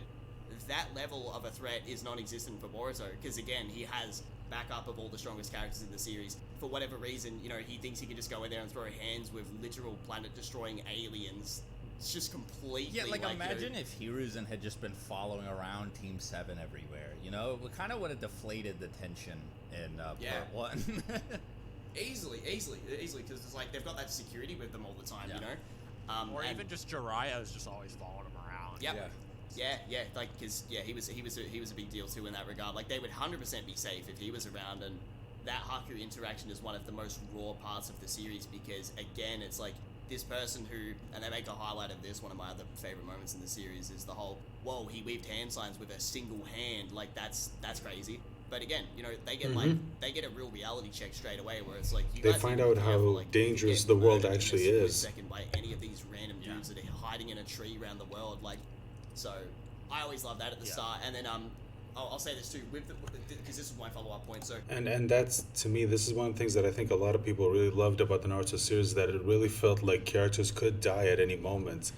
And even though you knew that, since Naruto, Sasuke, and Sakura, Kakashi are the main characters, then that they might not feasibly die, especially Naruto, because he is the main character, it still felt like this is a world where anyone could die at any moment. And to me, Boruto just doesn't have that.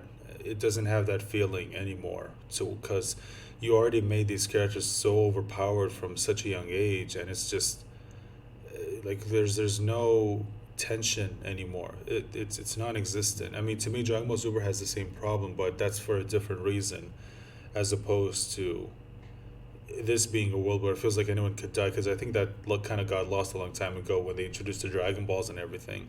And then later on with Whis and how he can just bring people back to life like it's no problem. Yeah, they introduced the same problems, albeit in different ways than the Naruto series did.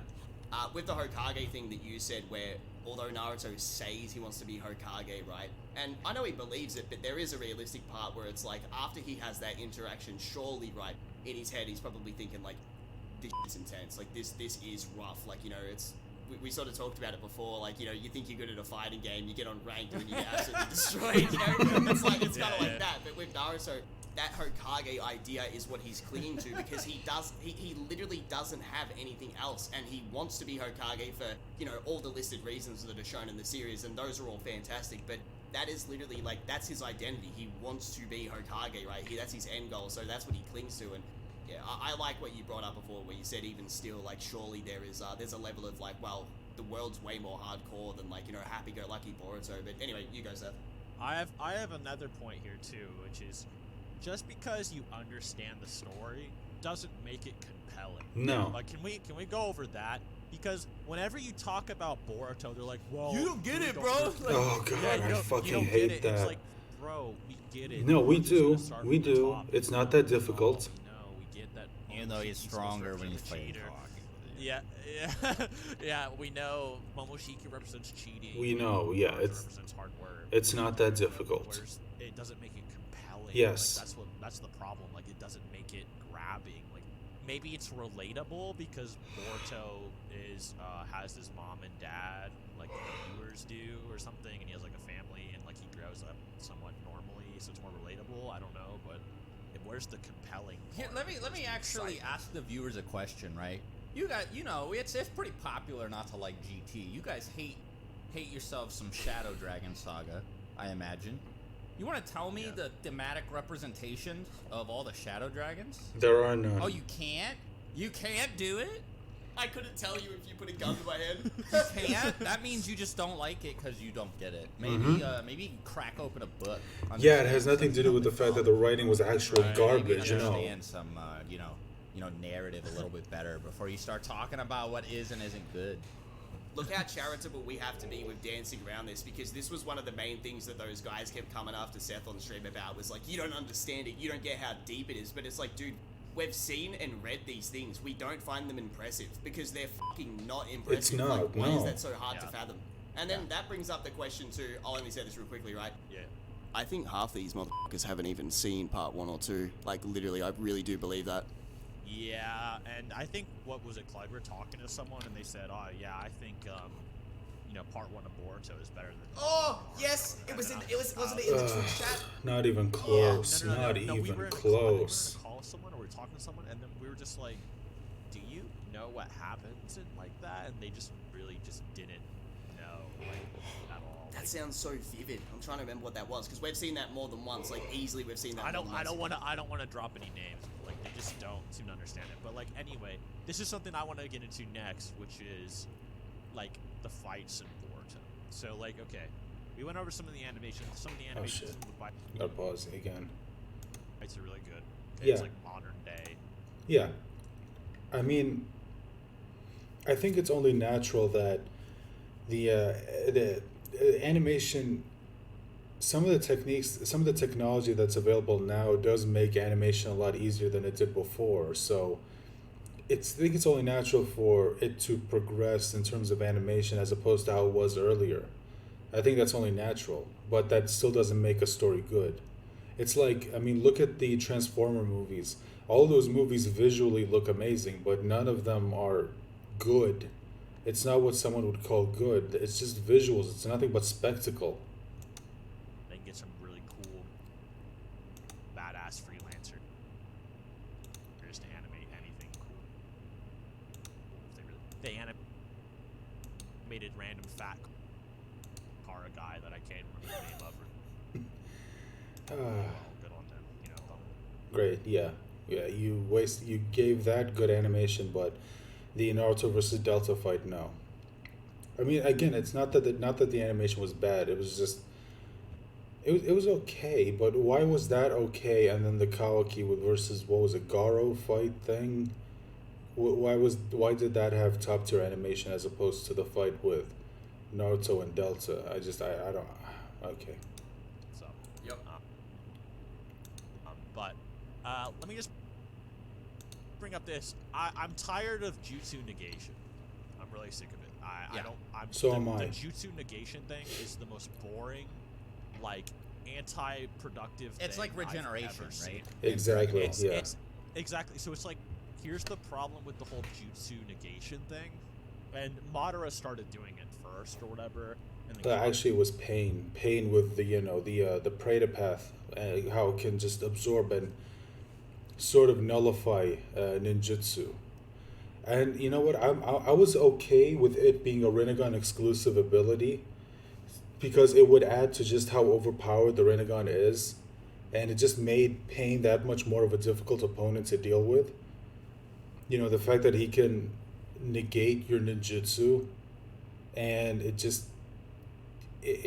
kind of sucks that now it seems like just everyone has it, and it just makes fights kind of boring. and which is like whatever. They're just like Well, two so villains, kind that's of. a little But, like, bit different, right? Like, let's just lay out that is a little bit different because they're like the final bosses, so that sort of thing Right, kind of yeah. makes sense. And also, that jutsu negation did not apply to Naruto and Sasuke once they got their power up. So it was kind of not. It was basically just to put them on a different level from everybody else since it was the end of the series. Can you, when you say that real quick, you're talking about things like the truth-seeking orbs and stuff like that, or like jutsu not working on, say, like Obito? Is that what you're saying?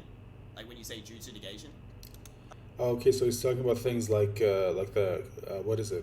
What was it? Kamui. Oh yeah, and how he can just phase through abilities and attacks can't hit him.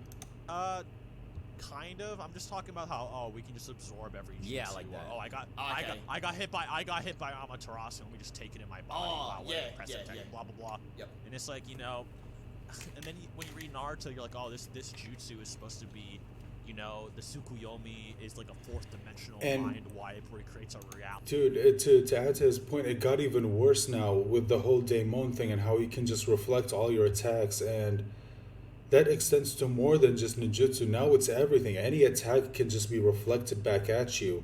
And now with Ada, who has the fucking Senrigan, I mean, it was one thing to give her an ability that lets her just see everything that happens, except for the future and the since before she was born.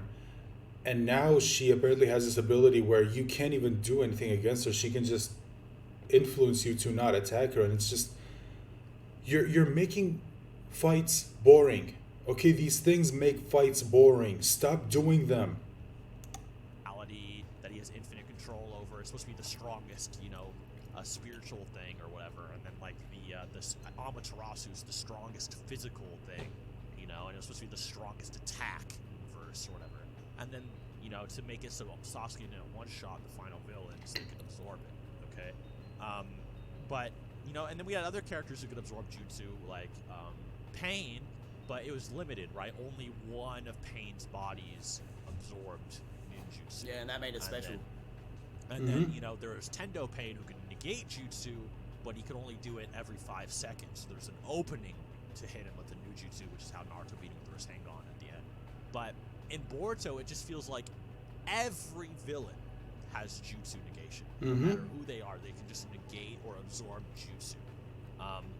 Delta, Momoshiki, Chicken, whatever. Even though they're not the final villains, I think if you were to compare Boruto's current progress to Naruto, it's like chapter 120. So imagine if every single villain in the first 120 chapters of Naruto just absorbed every jutsu. Like, how boring would that be? It wouldn't be like, imagine if Gaara absorbed Chidori. Imagine if Sasuke's like, Chidori, 1,000 birds, and like, wow, the sound it's making, it sounds like birds chirping. And then like he comes down like, and then Gaara just absorbs it. He's like, that type of jutsu won't work on me. And then it's like, oh, okay, cool. But like, Yeah, bro, like Kidomaru, like Spider-Man guy, just like sits there and just eats the 64 palms, bro. Like he's just Clearly like, eats it. yeah, bro, like that. I've actually got 64 more chakra points now, you fool. Like, right? Okay, so like, this is where I'm going with it. The reason it's counterintuitive to have every villain absorb jutsu to just make these boss characters that seem intimidating like every 30 chapters is because we have a whole part of Naruto which is ninjutsu. This is what all of the characters are striving to learn. They're the big milestones they make. Naruto learns Rasen Shuriken, big milestone. There were Rasengan, Chidori, Kirin, Amaterasu, all of these cool jutsu. And then you just completely remove that aspect of the series to just turn it into a bad Dragon Ball fight. yeah, like no, Yeah. Amaterasu is fucking worthless now. So why would Sasuke ever use fire style, right? Like, you know? Right. Exactly. And it's just Look. like all of these. Right here. Just completely cuts the balls off of Amaterasu. It's like this jutsu used to be so fucking cool, and now it's completely useless. I mean, when was the last time the Amaterasu worked against anyone? These things these characters learned are just completely useless. Now, against Momoshiki, they were able to, use Sasuke's Renegon God powers to kind of trick Momoshiki, and they stabbed his Renegon out so they could blast him with the Rasengan.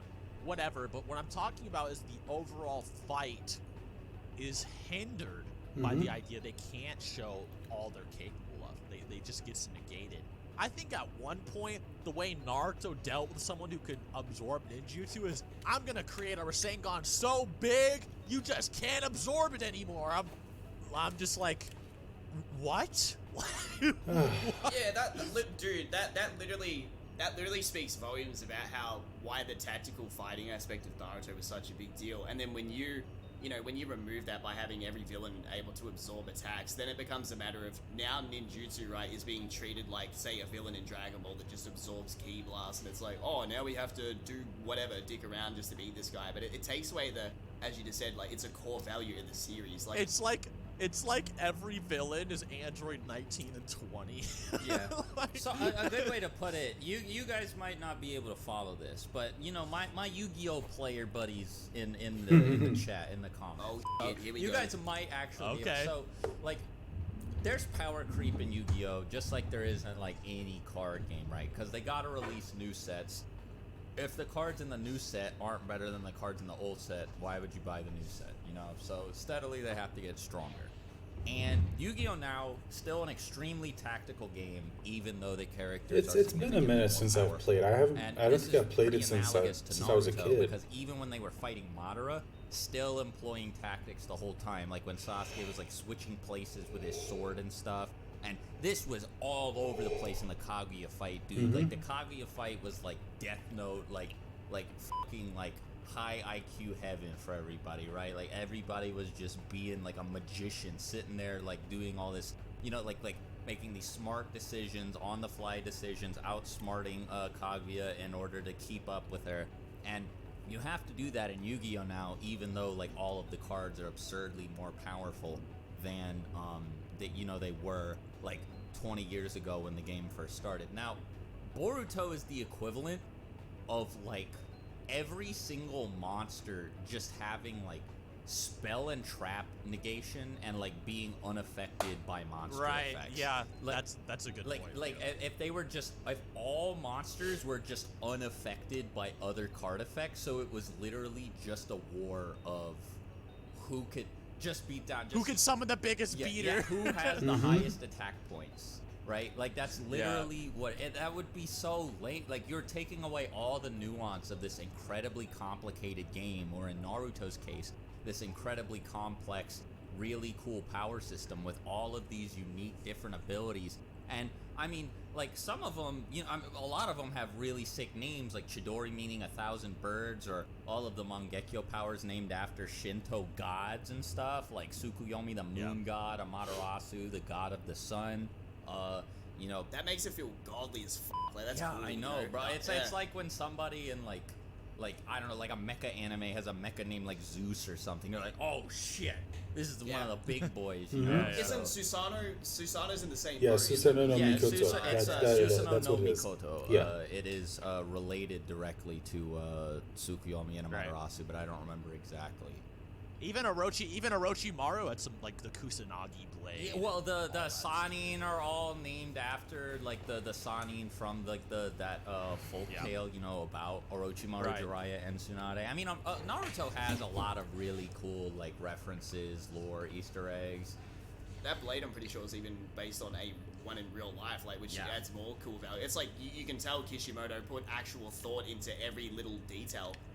And even though we said, there's jutsu absorption or negation in Naruto with Madara, Kaguya, and Pain, even with Madara or Kaguya, where it's the most extreme, even then, jutsu still affect them. Yeah, it's not like totally unaffected by card effects type thing, They're still like, you can still do shit to them, right? Like I would not be surprised if you had like I don't know, like the next, like Jabubul Otsutsuki, who like Sasuke tries to. Oh wait, Sasuke can't teleport anymore. I forgot. So somebody else tries to teleport and switch places with them.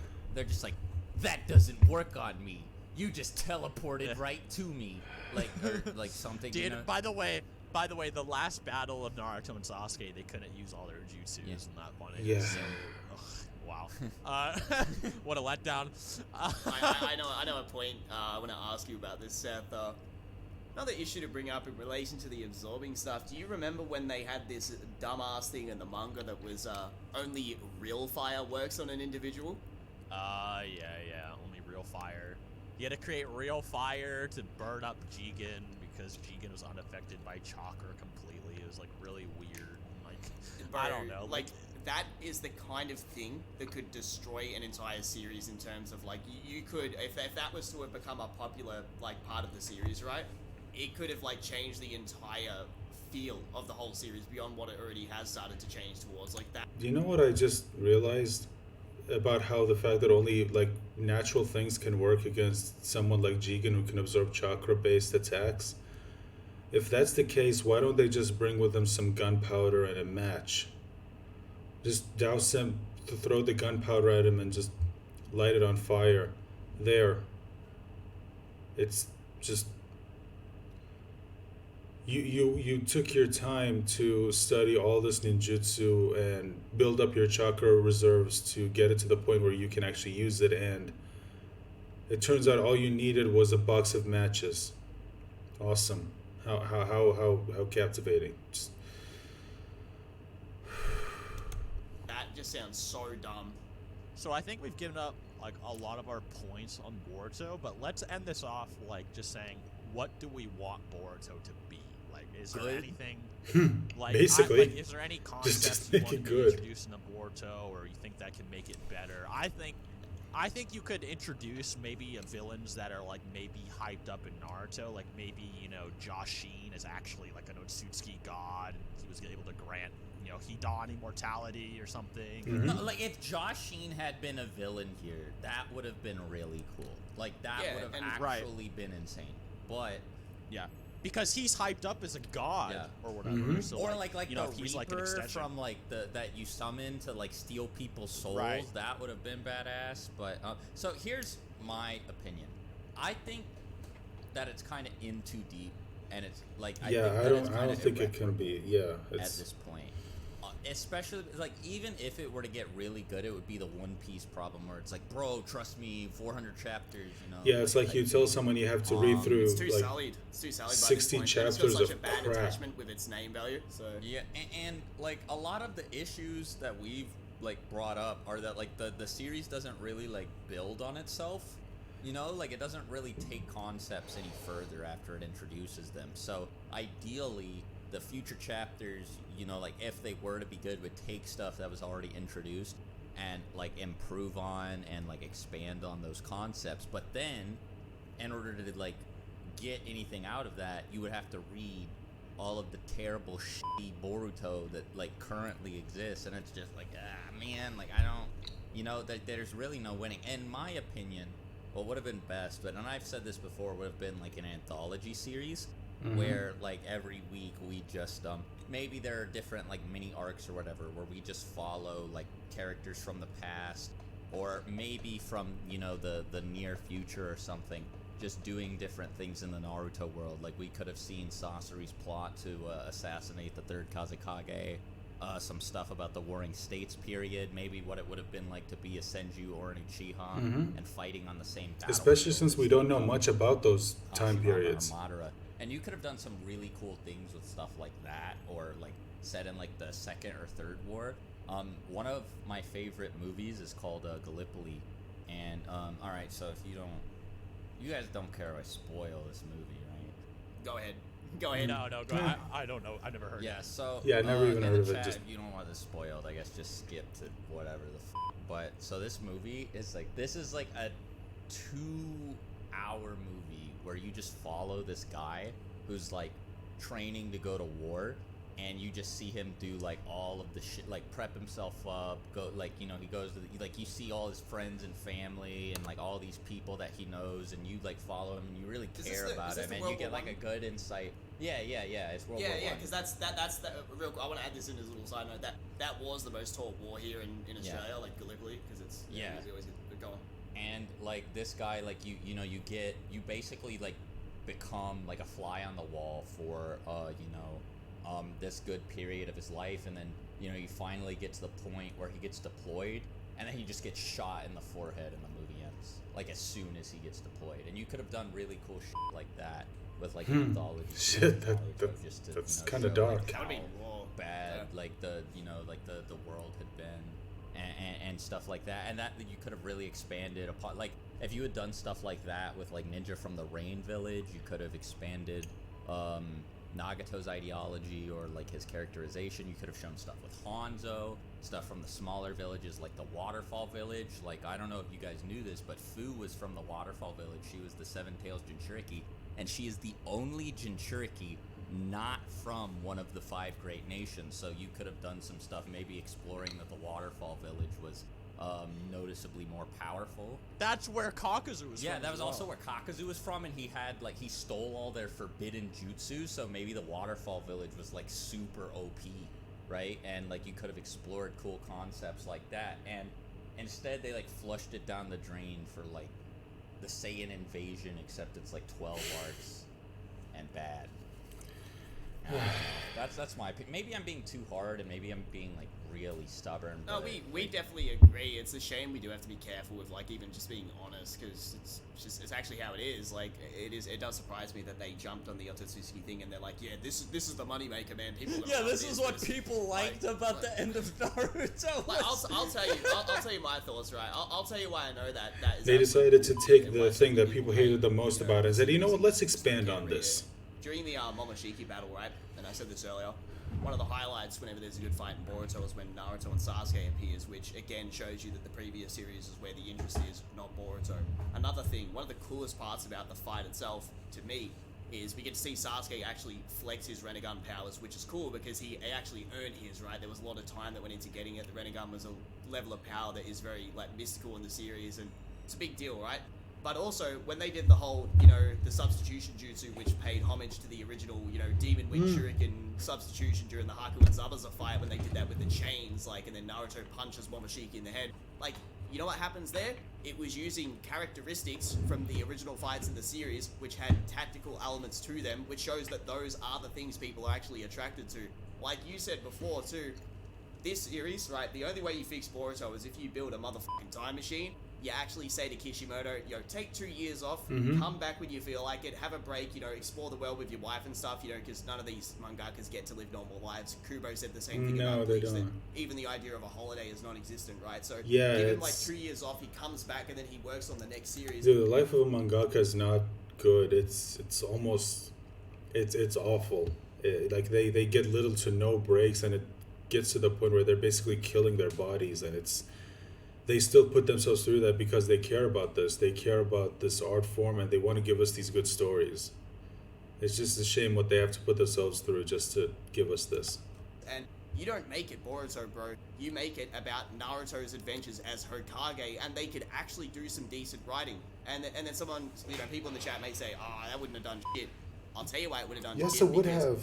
When he was brought onto Boruto, bro, there was like anime news articles, people going off on Twitter like, damn, Kishimoto's coming back? What the fuck? So obviously the fact that he was absent shows you why the series was so fucking weird for the majority of it. Now, I don't know how heavily involved he was, but he was writing a completely different series during the majority of the Yeah, he was start of writing Boruto, Samurai so 8, there's which no was way kind he could of have been meh. that attached to Boruto. And again, if you want to fix it, you build a time machine, you make a different series that's set in the world of Naruto, whether it's Naruto's Hokage Adventures or what Swag suggested, which I do believe is a good idea, because lore is always good for a world that's already built. It's always going to Look be at Star interesting. Wars Legends, dude. Like Yeah, that's a great example. Yeah. Like, if Naruto had Star Wars Legends, dude, like, I mean, I don't know. That just sounds like a money printing machine. Like, Star Wars was kept alive for so long with that stuff, like with books, games, cartoons, and stuff, One thing for me in the series, which, like, sort of bothered me was And he's 100% correct. Someone might bring up, well, what about the light novels? To me, the light novels aren't really canon because, I mean, they don't really count, if I'm being honest, because the manga in and of itself kind of sometimes forgets that they even exist, and then the anime will adapt them into the story. But the thing is, why would they need to adapt them when they're supposed to be canon? You get what I mean? Like, why would it need to be adapted if it's part of the actual canon? To me, it's just the way I see the Naruto light novels are the same as the Bleach light novels. To me, as far as I'm concerned, they don't exist. They can be fun stories, nothing wrong with that, but I don't consider them to be like part of the actual canon.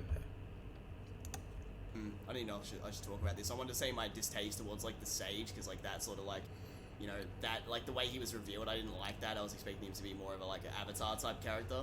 Like, you think it'd be worth mentioning, or? Like, what, like Hagoromo, you mean? Yeah, I thought that he was going to be a human that had the Renegon that was just like a guy who learnt like every jutsu that existed, you know? I can agree with that. I think that he was kind of presented that way at first. He didn't seem like an alien. He just seemed like he'd like transcended, you know? But then I don't... He was a sage. Yeah. He felt like... So, when you look at the way that Hashirama and Madara are portrayed throughout the whole series, they're sort of in the same boat where it's like these guys are god tier ninjas, right? But they don't feel like they're outside the verse. Like, they don't feel like they're outside the verse in the sense that it's not only unrealistic, but also they don't have powers that are like super foreign. They're just ninjas who learn every jutsu and they're super overpowered, sort of like Hiruzen, right? They're respectable hard workers and they're very mythological in the series itself. The Sage of the Six Paths was the same thing. Like, when he was ever shown off in silhouettes or standing next to the Ten Tails, that shit was so fucking interesting. And again, I really did think that when he was going to be revealed, he was going to be, you know, whether or not he comes in a physical form and helps them out or just appears as a ghost, I really was not expecting him to be like a half alien human thing that like has the Renegon and then all these weird powers and doesn't even look like a human. Like, he doesn't even feel how I feel like he was intended to be in the series. Again, I felt like he was going to be some, you know, super overpowered, like, Avatar type guy that knows every jutsu, and he has, you know, he's like the original guy that has, like, say, the Renegon, because that was a fucking huge deal when Pain had the Renegon, right? Like, we didn't even know what that was till Shippuden. Seth, do you have anything else you want to say to finalize? And the thing that I kind of want to talk about, just touch on for a bit, is when it comes to being the first person to have the Renegon, I remember reading in one of the data books, it was stated that the Renegon is an ability granted to someone every few generations by the heavens. And when a person does get granted the Renegon, either they become a god of creation or a god of destruction.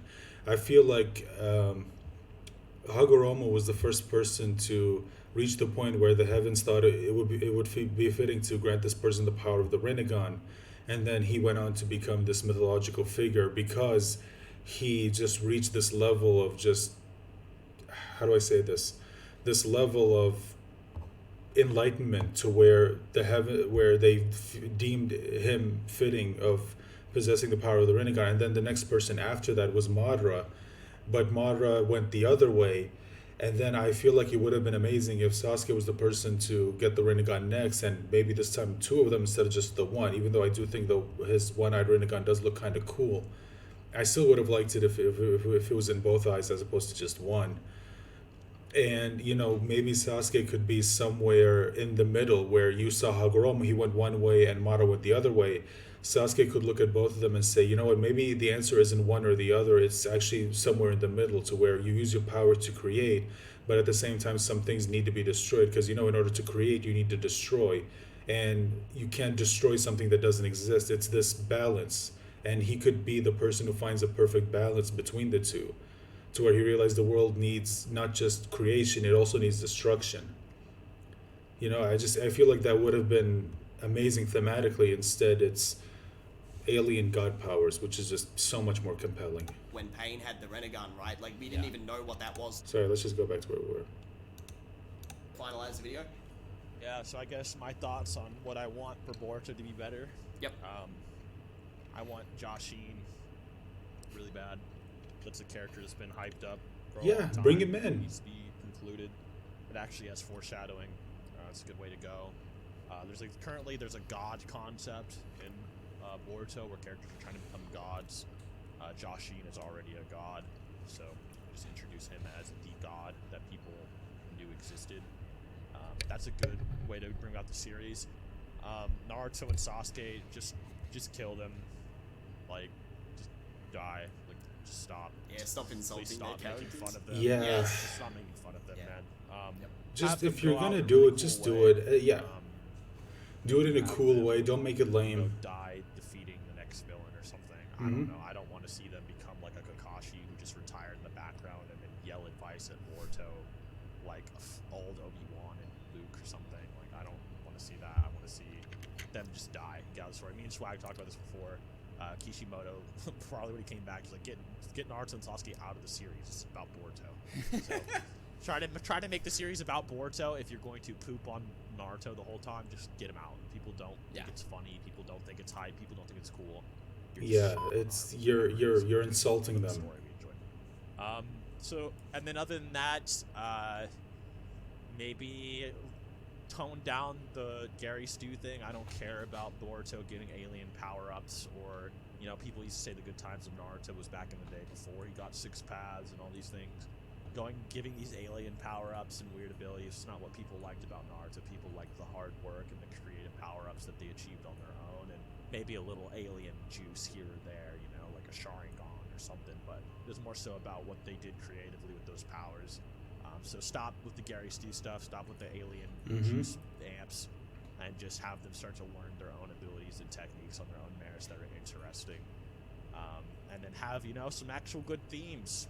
You know, like, how do you outdo duality? Like, just do something crazy. Like, maybe retouch up on the fatalism thing a little bit more in detail, or because with Neji it wasn't really fully explored, or maybe talk about how to really bring peace to the world or the universe or something, or some crazy thing that, you know, we didn't fully explore with Naruto, or I don't know, anything like more interesting than just repeating concepts and themes and blah blah blah. That's just my advice. So. Yeah, I know. I just a final thing to note before I end off the video. I really do agree with what you said.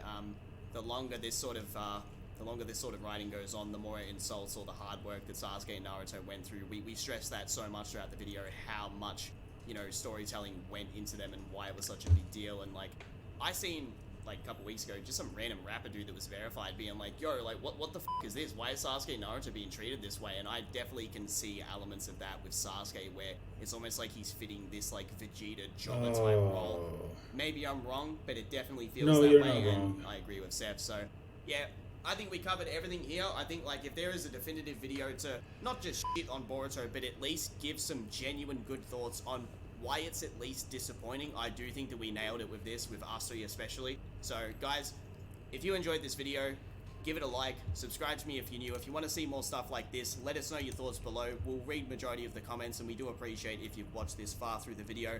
I want to say a big thank you to Swag and Seth for coming on for this video, because as I said, we all sort of had planned to make sort of content about this topic, but I don't know what you're talking about. You just pulled us in and asked us if we were gonna hang out, bro. I literally had no prep. He's just like, yo, Yeah, we're making. No, it he up. was just like, no, what? bro. We were just sitting here, and he was just like, "What's going on? It's Swag and Seth here with me, Clyde." yeah. And we were just like, "Wait, huh?" You know, like that Mr. Wait, Krabs wait, meme, wait. yeah, bro.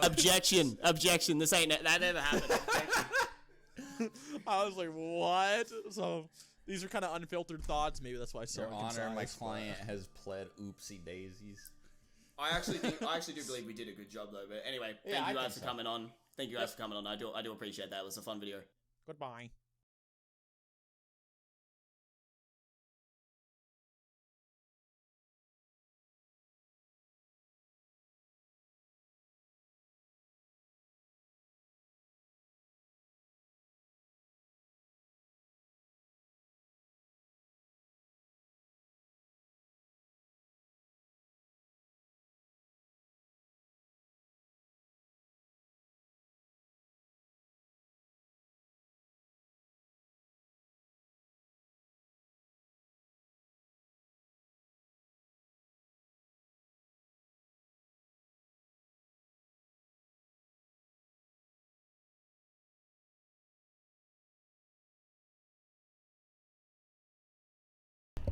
Okay, sorry I had the microphone muted for a while. Just had something to take care of real quick. Okay, so that is the video. Wow, this was a long video.